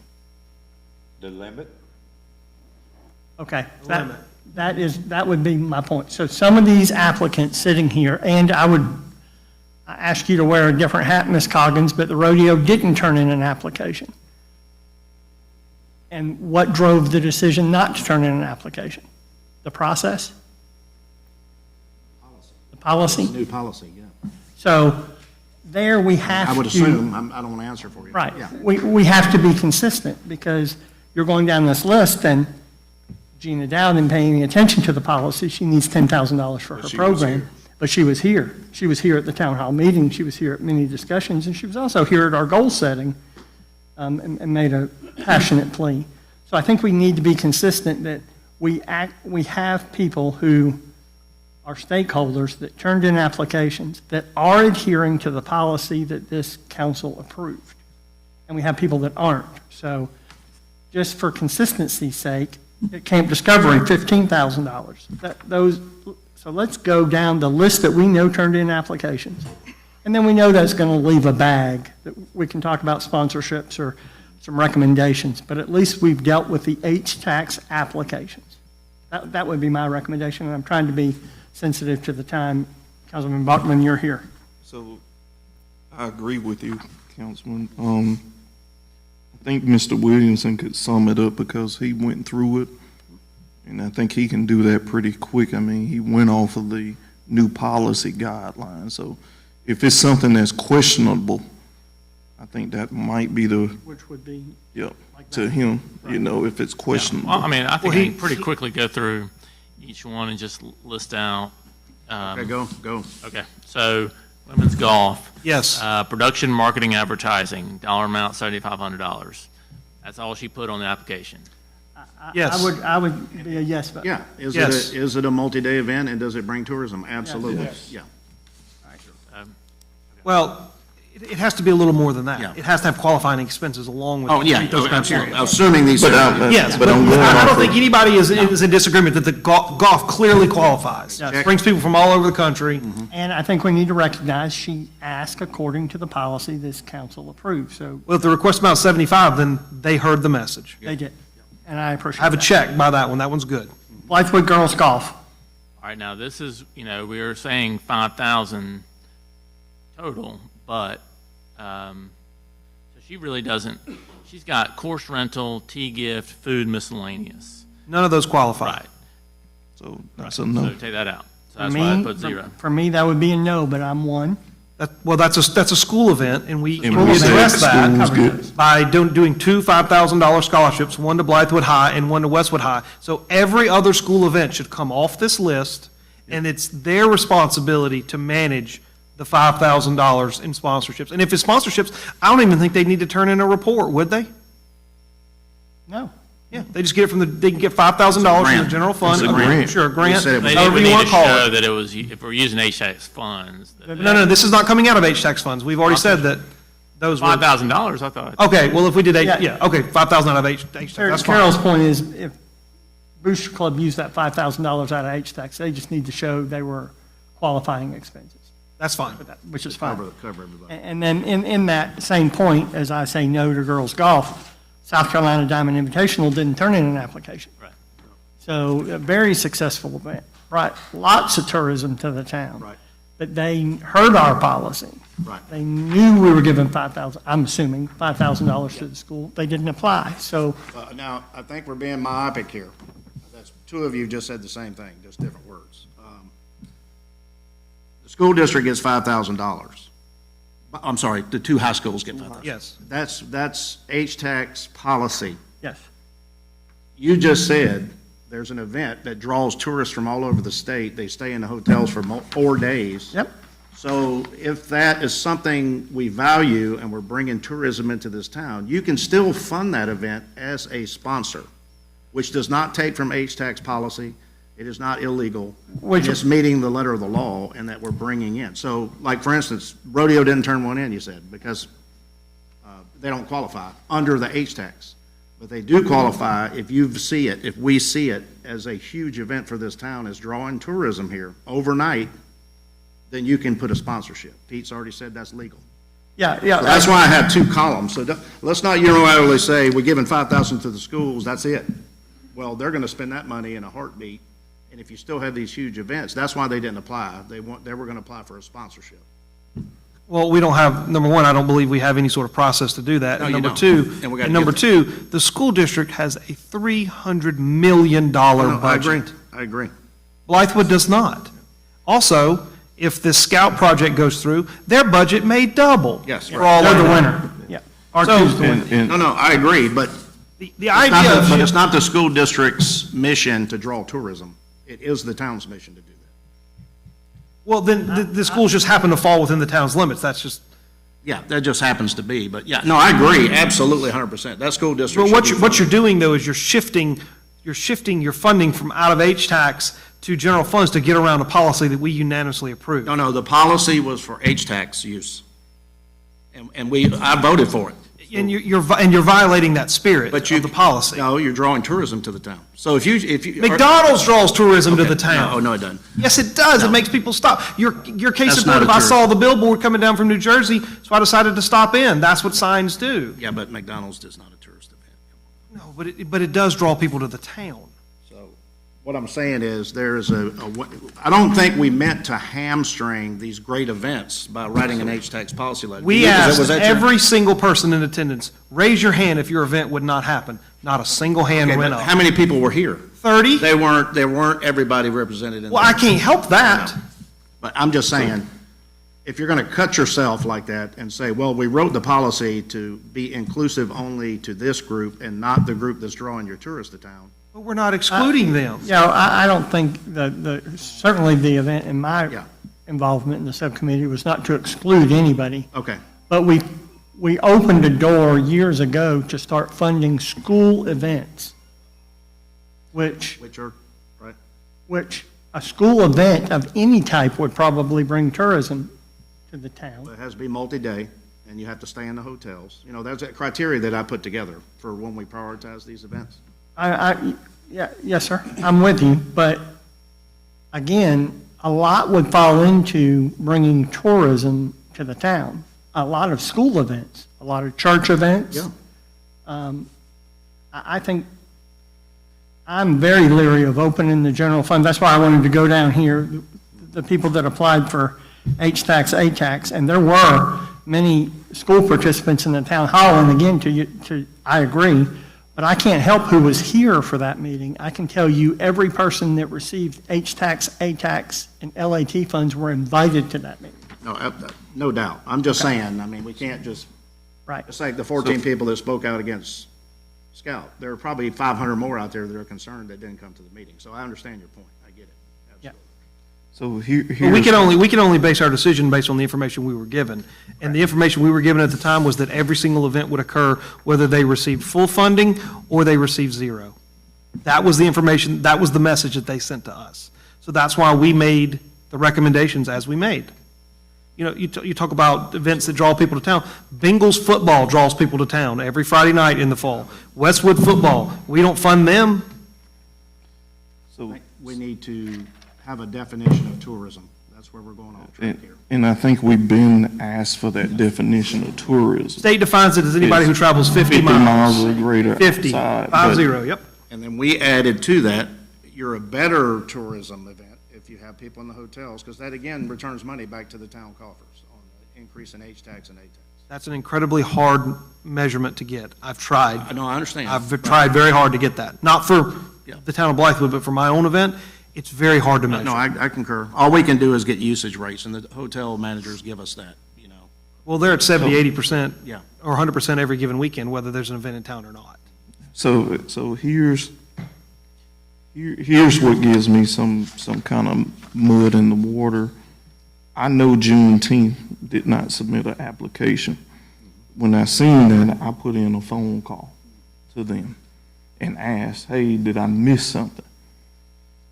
When the policy, and I shared this with one of my colleagues, when this policy came out, if there was an event that I know all of us have passion about these events, all right, me knowing this organizer, knowing what they stand for, I reached out and said, hey, you will not qualify technically as you did at the limits that you say you need to sustain this event at 25,000. I did not have to do what I did by picking up the phone, but I did because I owe them that. But I also went a step further. We all up here have networks of people and pocketbooks and things that we can introduce people to. And it's not for personal gain, it's not for self-promoting, it's none of that. This was me going out of my way. I'd taken time out my day to set up meetings to say, hey, look, the town of Blythewood can't do this per the new policy, but let me introduce you to some investors. Let me introduce you to such and such. That's why they're at Segra Park now, because of those meetings that I held privately with them. Because we couldn't, under new policy, give them that. So set up the meetings with the investors where they can get that and more to sustain the event. So I think that the new policy is great. It allows us some flexibility to do some of these other projects. But if we have passion about these events, take the road that I took, set up those meetings with investors, help them get the money, help them figure out where they need to go so that event can still happen. It doesn't mean that we hate the event. We're just looking at our pool of money saying, we got this project over here. We in a payment plan on land. We call that layaway. We went to Kmart to buy some land and put it on layaway. We got a blue light special deal. We put it on layaway. We making payment plans. So we like these events. They bring people into the town, but I always ask the question, if we didn't sponsor something, will it still happen? And my assumption and professional opinion would be yes. Doesn't mean I hate the event, and I definitely hope the organizers don't sit and think that I don't like you because you don't sponsor this from a vote standpoint. But I feel like we're headed in the right direction. We're righting the ship. I know for a fact, Richland County, the City of Columbia, Irmo, because when they're sitting down with the organizer, these people come to the table. They will not even think about these levels of money that we give, and they have a much bigger purse to work from. So that's just That's why they have one event called the Okra Strut. I mean, and that's it. And it works for them. It works. It brings people into Irmo. But I think we're, even with all the money we set aside, future spending, we have savings, even with that, in the budget we just went over today, $760,000 surplus. No. What would I do is what's How much was it, Miss Julie? how much? 680? Okay. Apologize for rounding up. $680,000 surplus, $3 million contingency. And yet, we don't want to spend some of that money on drawing tourism to our town, which is one of our pillars in this. No. This council. Yes. I think that's Because a the false state statement. law, No, we don't want to spend as much I'm not money. finished talking. State law gives you money based on how many people you put in hotels and how many people eat in your restaurants, and we get shares of that money. And the money, most of it is earmarked for tourist-related events. So when we talk about trying to hamstring organizations after they bring 7,000 people here on a weekend to stay in hotels and eat at restaurants, I think we're missing the mark there, personally. So as we go down this, is the Lady Bingle Invitational drawing tourism to town? No. There's a few families that may come and all that, and they're not staying. So I agree with what we did there. And then, so if we can get back on track, I agree with what we're saying, but just to arbitrarily cut out largest tourist attracting events from our town, I think is a mistake. When you can do it with sponsor money, you don't have to do exactly what they're asking for. But if you sponsor, you put your name out there. They must have said, Town of Blythewood, every 15 minutes during a 4-hour rodeo on Friday, and they did it again on Saturday. All those people stayed in the hotels, saw them in the restaurants. I think that's one of the main reasons why we exist and spend that money, and then we recoup more of it the more we spend. Okay. So I don't want to lose track of that. I don't want to think we're bouncing checks, because we're in the healthiest financial situation we've ever been, and it's only going to get better.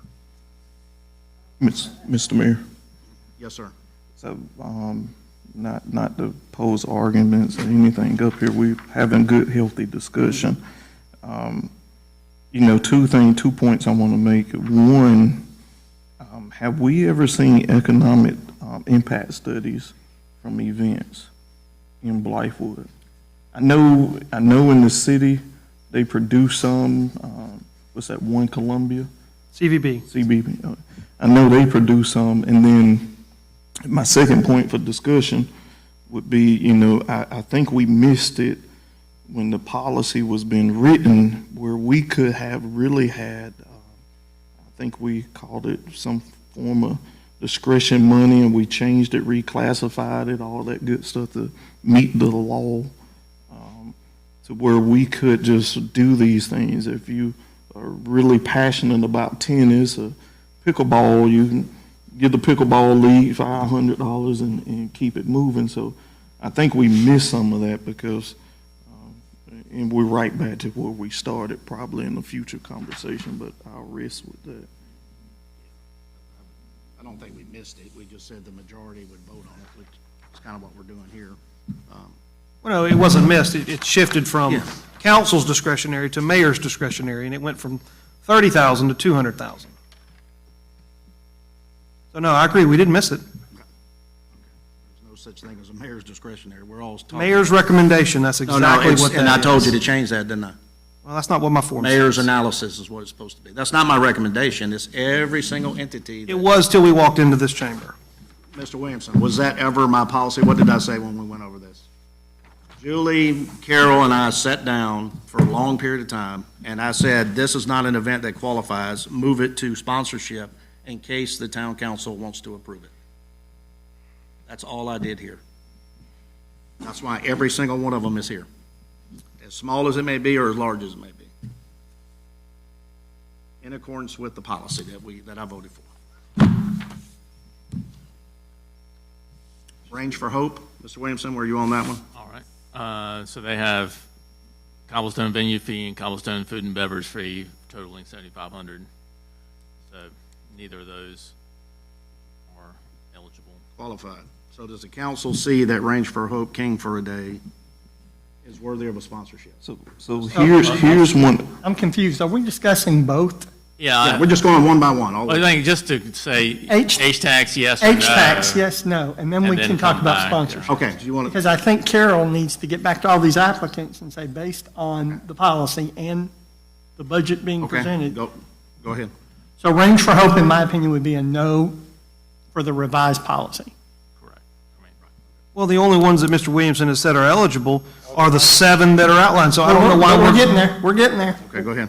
Yeah, I'll go through it just so it's, make sure I did it all correctly. All right, so Oktoberfest, they've got media and traffic control, $7,500. Media as in advertising? Radio, TV media, print media, and traffic control. Yes, it's $7,500 for me. Correct. Okay. All right, the Blythewood Artists Guild, even though they said advertising, I just think that the event itself is not really a tourism event. And so from that perspective, I just didn't really even entertain it as a H-tax. I would concur with that. That's a no for me. Okay, so Queens of the Castle, all right, they do have advertising and promotions, $5,000. So I think I was a little bit unsure how we were doing the schools because there was multiple Westwood High School. So, I mean, how to actually show that, but but it is certainly qualifying, but that would be then it for the Queens of the Castle. But that would be up to the school to say, you get all of the $5,000. Right. So that And again, they are eligible, so Westwood High School is qualifying for $5,000 based on the application of one of their events. And they can advertise and promotion for whatever they want, but that does meet. I mean, they do say advertising promotions for that, so. but that would be a no for me because they're already getting $5,000 for their school to decide how to use it. Okay, I just don't show that anywhere else Right, on correct, here, so correct. I can just, At the bottom, you could put yeah. I can just- Westwood and Blythewood, both $5,000. Right, okay. All right. All right. Chris Kendall Market, again, I don't consider that a tourism event. Well, in this instance, it wouldn't matter because they've already maxed their maxed capacity out. of 2. Okay. Or will at the 2 lines Yeah. down. Yes, correct. That would, I agree with that. All right, so let me just catch up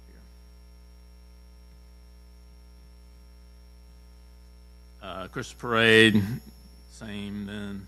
But That's because, a community. Well, that one shouldn't be on here. That shouldn't be No, an that's a H-tax application. That's a community event. Community. Should clearly come out of, shouldn't count against the chamber because the town has asked the chamber to do it. agree. Correct. It does, and it does not. It shouldn't even show up on this list. Okay, so they submitted an application for it, and Yeah, I that's got you. why Right. it was on this Thank you. list.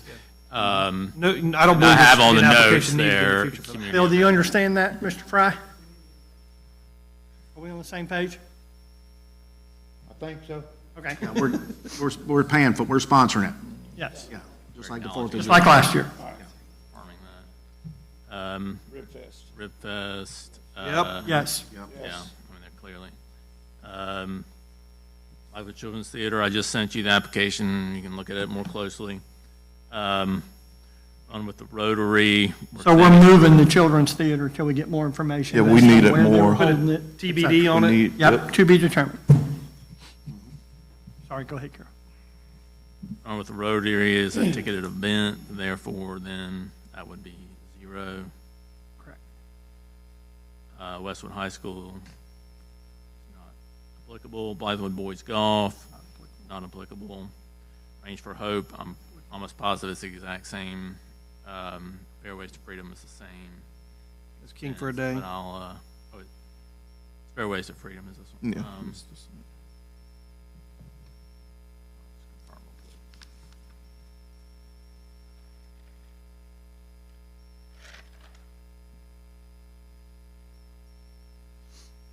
Yeah, it's the same.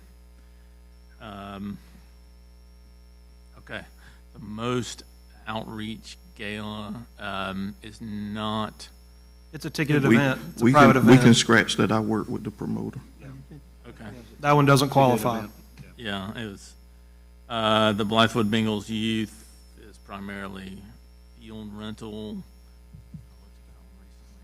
So they- That one does not qualify for hospitality, since it's a local organization. It's similar to, let's just say, Blythewood Soccer. If anything, it should be treated the same way. Right, I agree.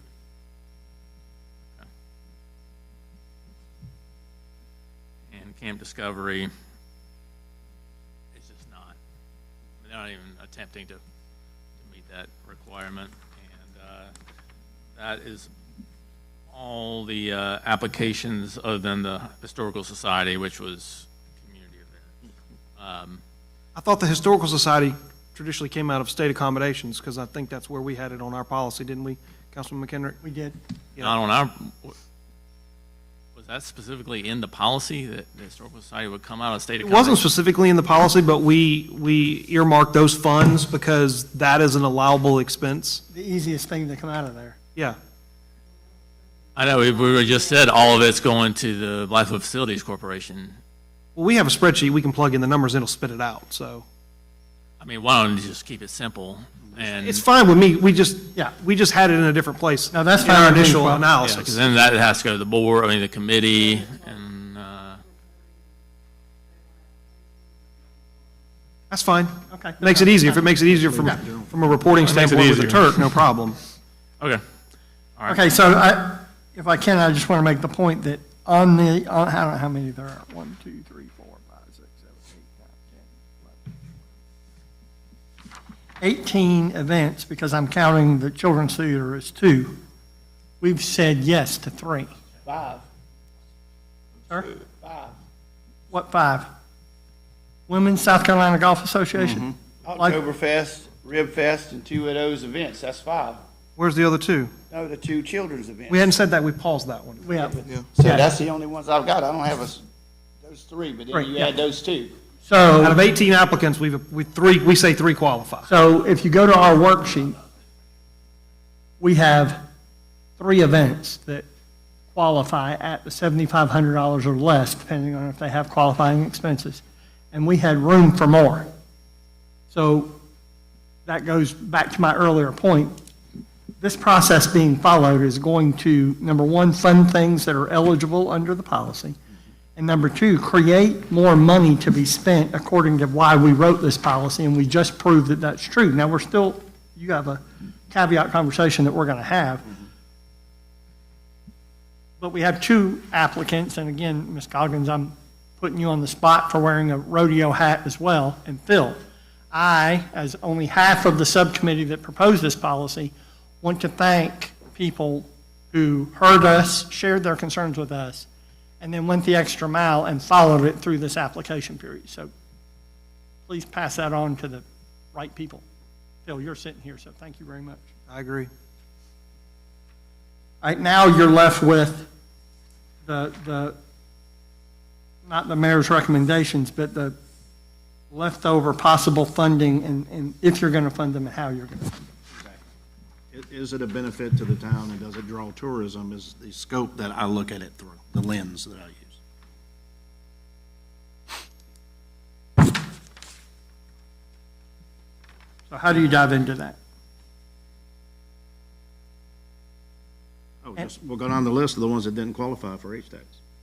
Yeah, and one of my opening comments would be, and it was painful for not only the subcommittee, but the council and the applicants, but when we cracked the door to say previous councils had funded high school events at significant levels, some levels to rival our cornerstone events in this town, and yes, they draw tourism, and people fill up their cars and eat in our restaurants and stay in our hotels. But then what became the question was, where is the boundary, or is there a boundary? And that's currently, we only have 2 high schools in this town. We will have a third. And then what are we going to do when middle schools come and say, we want the town to fund our event? So that door, once it got cracked, kind of was the open door that you couldn't shut. It only got open further. I would just caution us not to do the same thing with sponsorships. If we're going to go down the sponsorship route, we need to set a definitive amount, have a criteria that people are looked at, not go over that amount, and keep very narrow constraints on how we do that. Absolutely agree. Otherwise, we're just shifting it. We're going to swing the door open and we're going to say, here's our general fund balance. I'm going to make a note right here, sponsorship policy. We'll do that same thing we did with HTAX. Yeah, but also too, I'll echo. So is that something that from- you would like to charge the subcommittee with developing? Yeah, we will, in just a second, go ahead, Councilman. So, yes, I was just about to say from an equity standpoint, this is something moving forward, so this is new. And nobody else had an opportunity to apply. And here we finna debate a budget, and we don't open a new pool of money, so from an equity standpoint, some will argue when I say this, but I'm dealing with it on the other side of my life, from equity, because we just now opened it. I don't think we want to be entering into other potential lawsuits, let me use that word. So we need to figure out something on how to be equitable when it comes to us in this policy. Because right now, the outside world didn't get a chance to apply.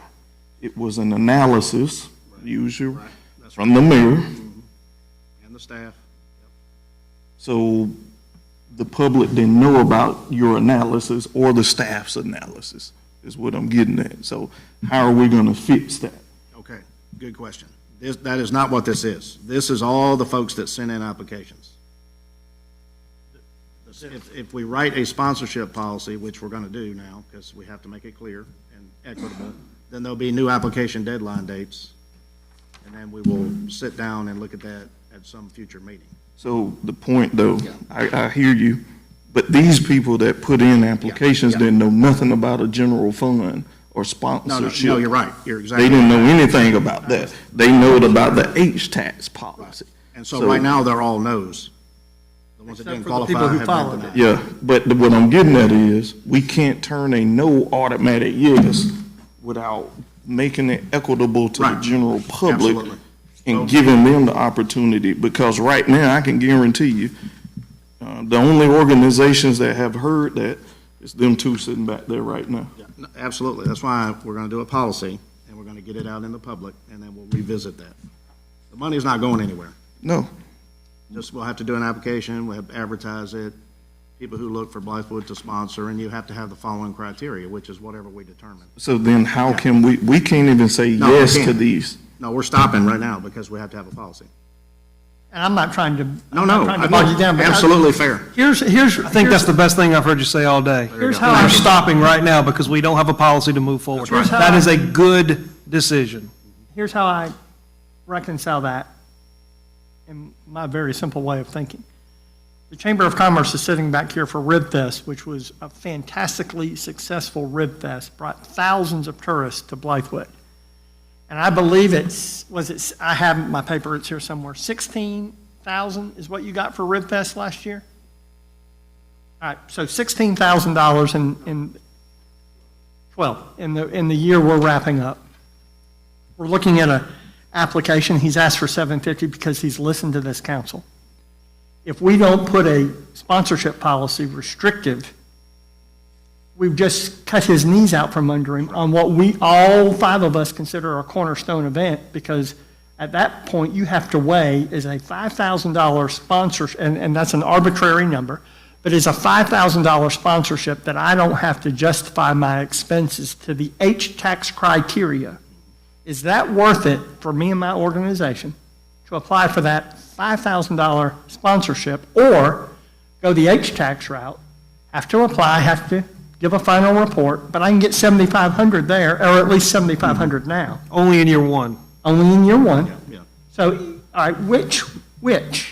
But we can't say, okay, Diamond Invitational got $20,000 last year, and we're going to recommend Diamond Invitational get $20,000 again next year. Well, that is not equitable. That's my point. Absolutely. That's So my the- only point. And I So don't want to let's- get into the making biscuits right now, but, you know, you're clear as a bell with what you're stating here. It should be based on the amount of tourists that you bring to this town, and you get more points if they stay overnight in a two-day event. Back to that same criteria sheet that we used last year. It is, but it is, And absolutely. So you'll get more agreed. money based on the more people you bring to this town, and they spend the night and eat in the restaurants, go to the hotel. Does that But, make sense? absolutely, but Yeah. as I watch the chamber and Phil and Tony put on Rib Fest, a two-day event, tons of work, lack of volunteers for really what they're doing, they pull off a small miracle in those 2 days. I'm not on the chamber board, but Rib Fest in my world should be a one-day event, huge event. But I don't want to penalize them because they're going from a two-day to a one-day. It's all, you know. That's gonna come out in the policy. I agree. Absolutely. There's a fair way to do it. And I Okay. agree with Councilman Griffin. Everybody needs to know about Yep, thank you very much. it. Yeah. And then it's almost akin to what we do as a town. We do a 4th of July event. We do a Christmas parade. Now, we ask the chamber to do it for us, but these are our events that we run. So that these sponsorships would be akin to Another organization's gonna run it, but they're gonna bring 10,000 people here over a weekend. So they should get X dollars based on that. But if an organization's gonna do something smaller with 2,000 people, they should get 1/5 of that money, something along those lines. That's what I hear you saying. Yes, sir.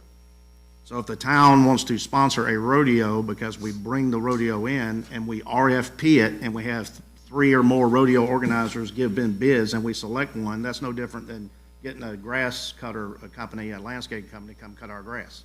We asked for bids, we selected somebody, and we do it. I'm okay with that too. Fair, transparent, and we still get the bang for the buck in the town of Blythewood with tourists coming here. So I agree, absolutely. And my final comment on this, we just gave thumbs up to 3 applicants who applied through our open and closed application process. And if we finish this successfully without injuring one another, this is the final and deepest blow to what the subcommittee recommended. But I'm also here to tell you, look at the money we just put toward our property purchase. Absolutely. I mean, it worked. So, good, I say, good work, council, and a little bit of hard work ahead of us for sponsorships. But this was a big deal. That's all I have. All right, good, absolutely. I want to make one point of information for a second. You know, I know we talk about tourism. We talk about people coming into the town. We do have a lot of great events. When we do have an event, we can tell that people are in town. We can tell that, even, I know McDonald's has lines of people every day, but we can tell there's extra lines at McDonald's. We can tell there's extra cars trying to get into Carolina Wings. Lizard Thicket, we can tell that our hotels does any, and I'll stop right here, do any of you guys know how many hotel rooms we have in town? Where'd Phil go? He might know. You got 4 hotels, and Yeah. let's just say on average, they average 70 rooms, so that's 280, 300 max. It's, Yeah, they're not all gonna have 88, but there's 4 of There's- them, and even if you round it up to 90, They got it. 9 fours is 360. So the most hotel rooms we could possibly sell in town is 360 and ish, and they're 75% occupied whether there's an event in town or not. So the only upside is 25%. so, Go ahead. you know where I'm going. Yeah. You're a math guy. Yeah, I rounded it up, and I have the number at home of exactly how many beds we have in this town. And you're about right, it's close to 400. But if you do the math, what's the occupancy tax rate? And I know it changes, but you can safely, it ain't gonna be $30 a night. no, it's, let's just say it's somewhere between, I think, 7 and 10%, so we can go on the high side and make it easy 10%, So $15. maybe. So I'm going to 20, and then I'm gonna stop. You're gonna arrive at the point of you can't get there. That's where you're going. You can't get to where you want, where this council wants to go. $8,000 in repay for filling every bed in this town. Yeah. That's an estimate now. And I use $20. That's 20 per night. Yep. You can't get there. We can't generate enough business in the town to recoup the money that's spent on any of these events. It's not just one, not singling any of them out. They will never pay for themselves. But, so that's why that's not a fair measurement. That's, No, I agree. No, Well, food's only I'm not. 2%, and that's prepared food. That's even smaller number. I'm not. I'm just, No, you're, I want to see, have council thought about, I talked to Steve Hastrock about this for the last 2 years. We understand this, yeah. So- You're never gonna recoup your money. When I you- understand there's, Okay. and it's not a swipe at anyone. I had a pretty intelligent conversation with a young man that's in school to studying economy. And that question came up about spending money based off of, so I just asked that question, how many beds? I know that's what Columbia does a lot with their reports that you Yeah. see from your event. I get economic impact studies done. I have one for every year. So it would be great to have them, but We got to have somebody that's going to be able to produce them. So But wouldn't that be I'm sorry, one more. Wouldn't that be a question for the Lake Murray Association folks to Be a really good question for them. That's a deliverable. But really, we're not looking for a payback. No, no. I'm not saying you're saying that, but, I got numbers, so when y'all get through talking. but if you use that benchmark, Yeah. it's a losing proposition for the town. But we From a quantitative perspective. only from a Yes, quantitative. it doesn't factor in qualitative analysis. I agree. Because it's people well outside Blythewood, heads on beds, meals on plates, and gas and fuel tank that Blythewood benefits from. So from a quantitative standpoint, you're never going to be able to balance that. It's true. That's all. Now that we talk quantitative analysis, so when I took over as mayor, $110,000 in ATAX. It's what we budgeted for, it's what we received in fiscal '21. This coming budget we just voting on, $205,000, almost double. We had 4 major events in 2019. Now we have one every single month. So if that's not correlated, then It's I'm not. confused. Okay, It's not. but it doubled.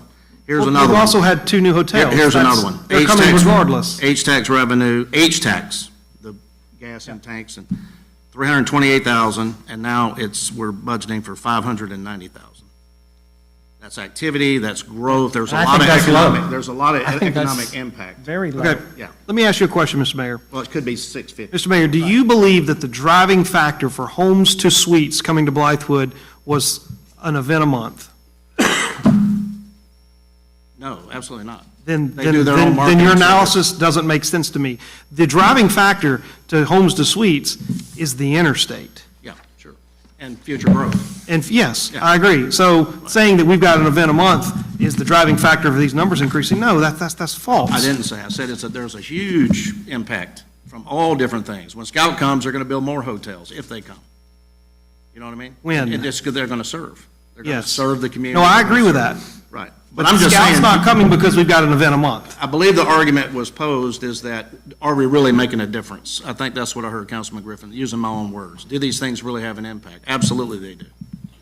If you did away with them, you would see that number not appreciate as much as it has in the last 4 years. Well, I don't know. We're not going to conduct that experiment. Phil so hadn't that doesn't gone, I mean, matter. just look at his numbers on all his events over the years. They get bigger and bigger and bigger and bigger. I think here's the thing, I think we're all passionate about these events, and they are good events.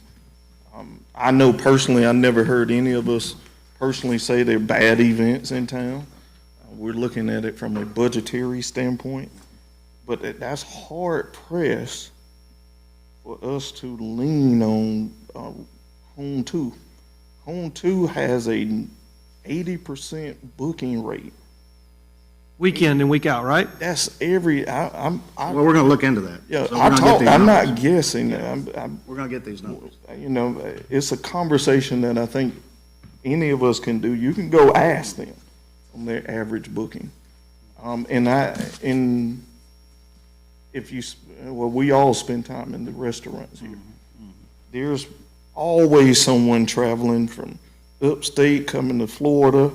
I have met the same couple twice. They drive from upstate to Florida, and they say Blythewood is our middle point. We always stop here with like Carolina wings or Metno tea. Well, it was there then, and this is their stopping point. They like the hotel, they like the town, then they wake up the next morning and move on. There's a lot of contractors there at these hotels, day in and day out. The railroad contracts up there for their workers in and out. So it's kind of hard for us to just say that without the events, we wouldn't see these numbers. So I think our language is, we tie ourselves in emotionally to the events. But I do think that if we only had, to your point earlier, Irmo has the orchestra. Yeah. But I guarantee you those hotels in the Irmo area are booked. Not because of the orchestra once a year, and then they don't have anyone. They're booked because of whatever reason that drove people to stay in that area for that night or 2 nights. But I think we'll do well. I think our events will still go on, whether it's at 100% or not. That's just me. No, I agree. And I don't think we said that our events drive, our events contribute to that by having them more often. That's what we're saying. 100% occupancy is not due to the Oktoberfest.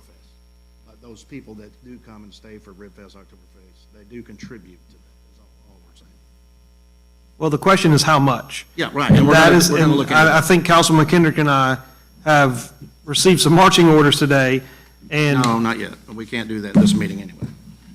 well, that's a policy. Yeah. It doesn't require an I action. don't know if I want you writing it. I want to bring the other two council members in to have their say. Then let them write it. You're right, that's right. Councilman Ballman and Councilman Griffin are more than happy to take over this process.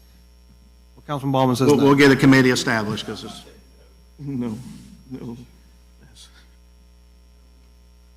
so we'll move forward with the policy. Mr. Williamson, I want to go over some do-outs here, if no one else has any comments. Make I sure just you had a all- question. you all Is capture it. are you planning to have the sponsorship We're gonna policy? get a policy done put together pretty soon, to get be it out on the incorporated into streets, this budget? so we can debate. Okay, so the first reading is at the end of May, on May 22nd. So you want to have that, Our work is cut out for us, yeah. Yeah, exactly. Okay, not in any order, if y'all want to capture this, if you don't have it in your notes already. And I want you all, council members, if I forget something or miss something, that is a do-out.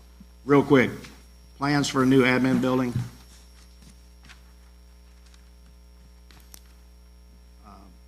Hiring a code enforcer, an admin person, and a project manager. Part-time, 25-hour part-time for administrative specialist to answer the telephones.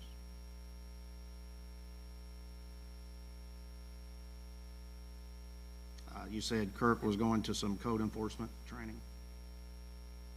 I just made a note of that. floodplain management. Yeah, okay. Put out an RFP for the Scout building code inspectors.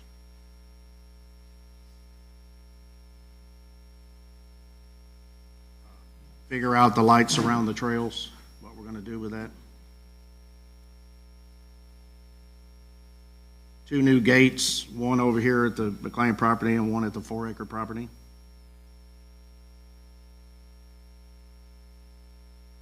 A sketch plan for the 40-acre park and the 4-acre park. I know you already have the 4-acre, but.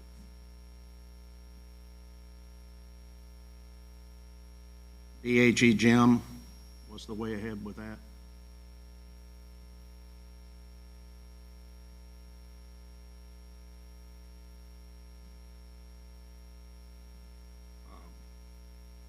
Covered arena and the 40-acre park. What would be a plan for that? An admin note, we need to take carpet off your notes, because we've already done it was listed in the comments, just take that out, because carpet's done.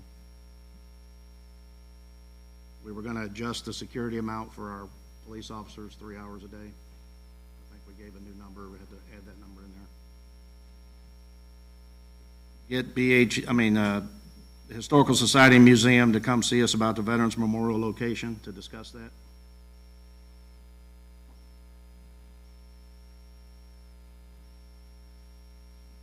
Obviously, develop the sponsorship policy as quickly as possible.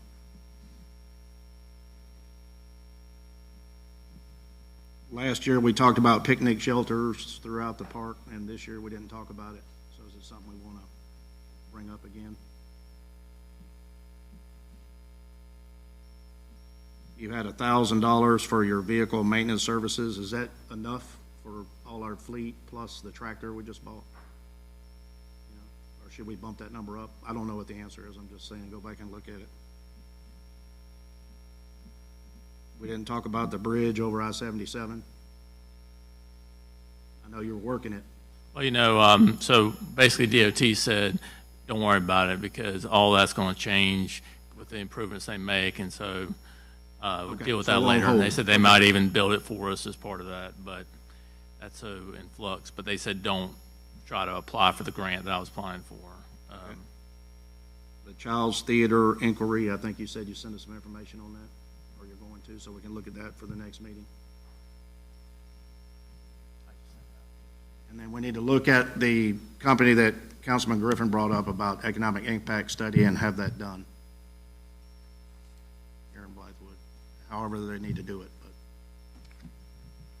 I don't know if that's something we need to RFP and bring people in front of us and seasonal, you Well, know. we're paying Lake Murray Association, so I think since we're paying them, Okay. that let's see if they can do it before we do that. And then lastly, bring Lake Murray and Anya back to do another analysis of the marketing like they did before, to see if we're getting what we're paying for. Mr. Mayor, Go ahead, please. if you don't think it's a conflict, I will reach out to Lake Murray. If No, that's that absolutely- pleases the council. Please do, and then if they can come see us in the next month or two, just so we can, and again, I think it's a communication issue. I just want them to come talk to us again so we can ask questions.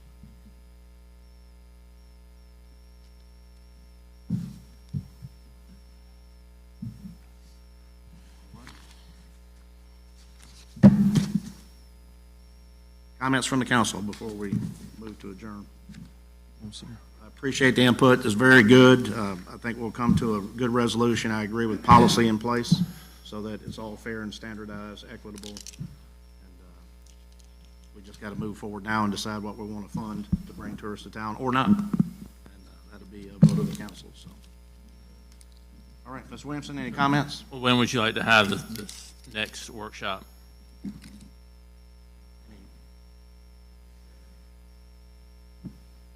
y'all do it? When do we vote? May? May 22nd, which is May 12th really about works. 3 good. weeks.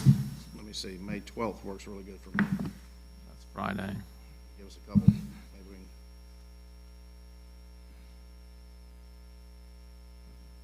So May 12th. It'd be like Friday again. Does that work?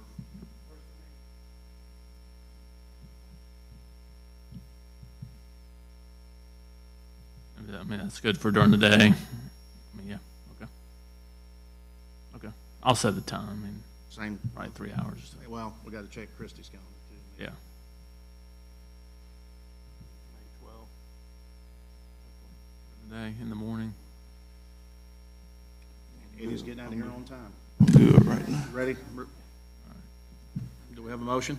Make a motion, second. It's been probably motion second to adjourn. Any discussion? All in favor signify by saying aye. Aye. All opposed? The ayes have it. Thank you very much.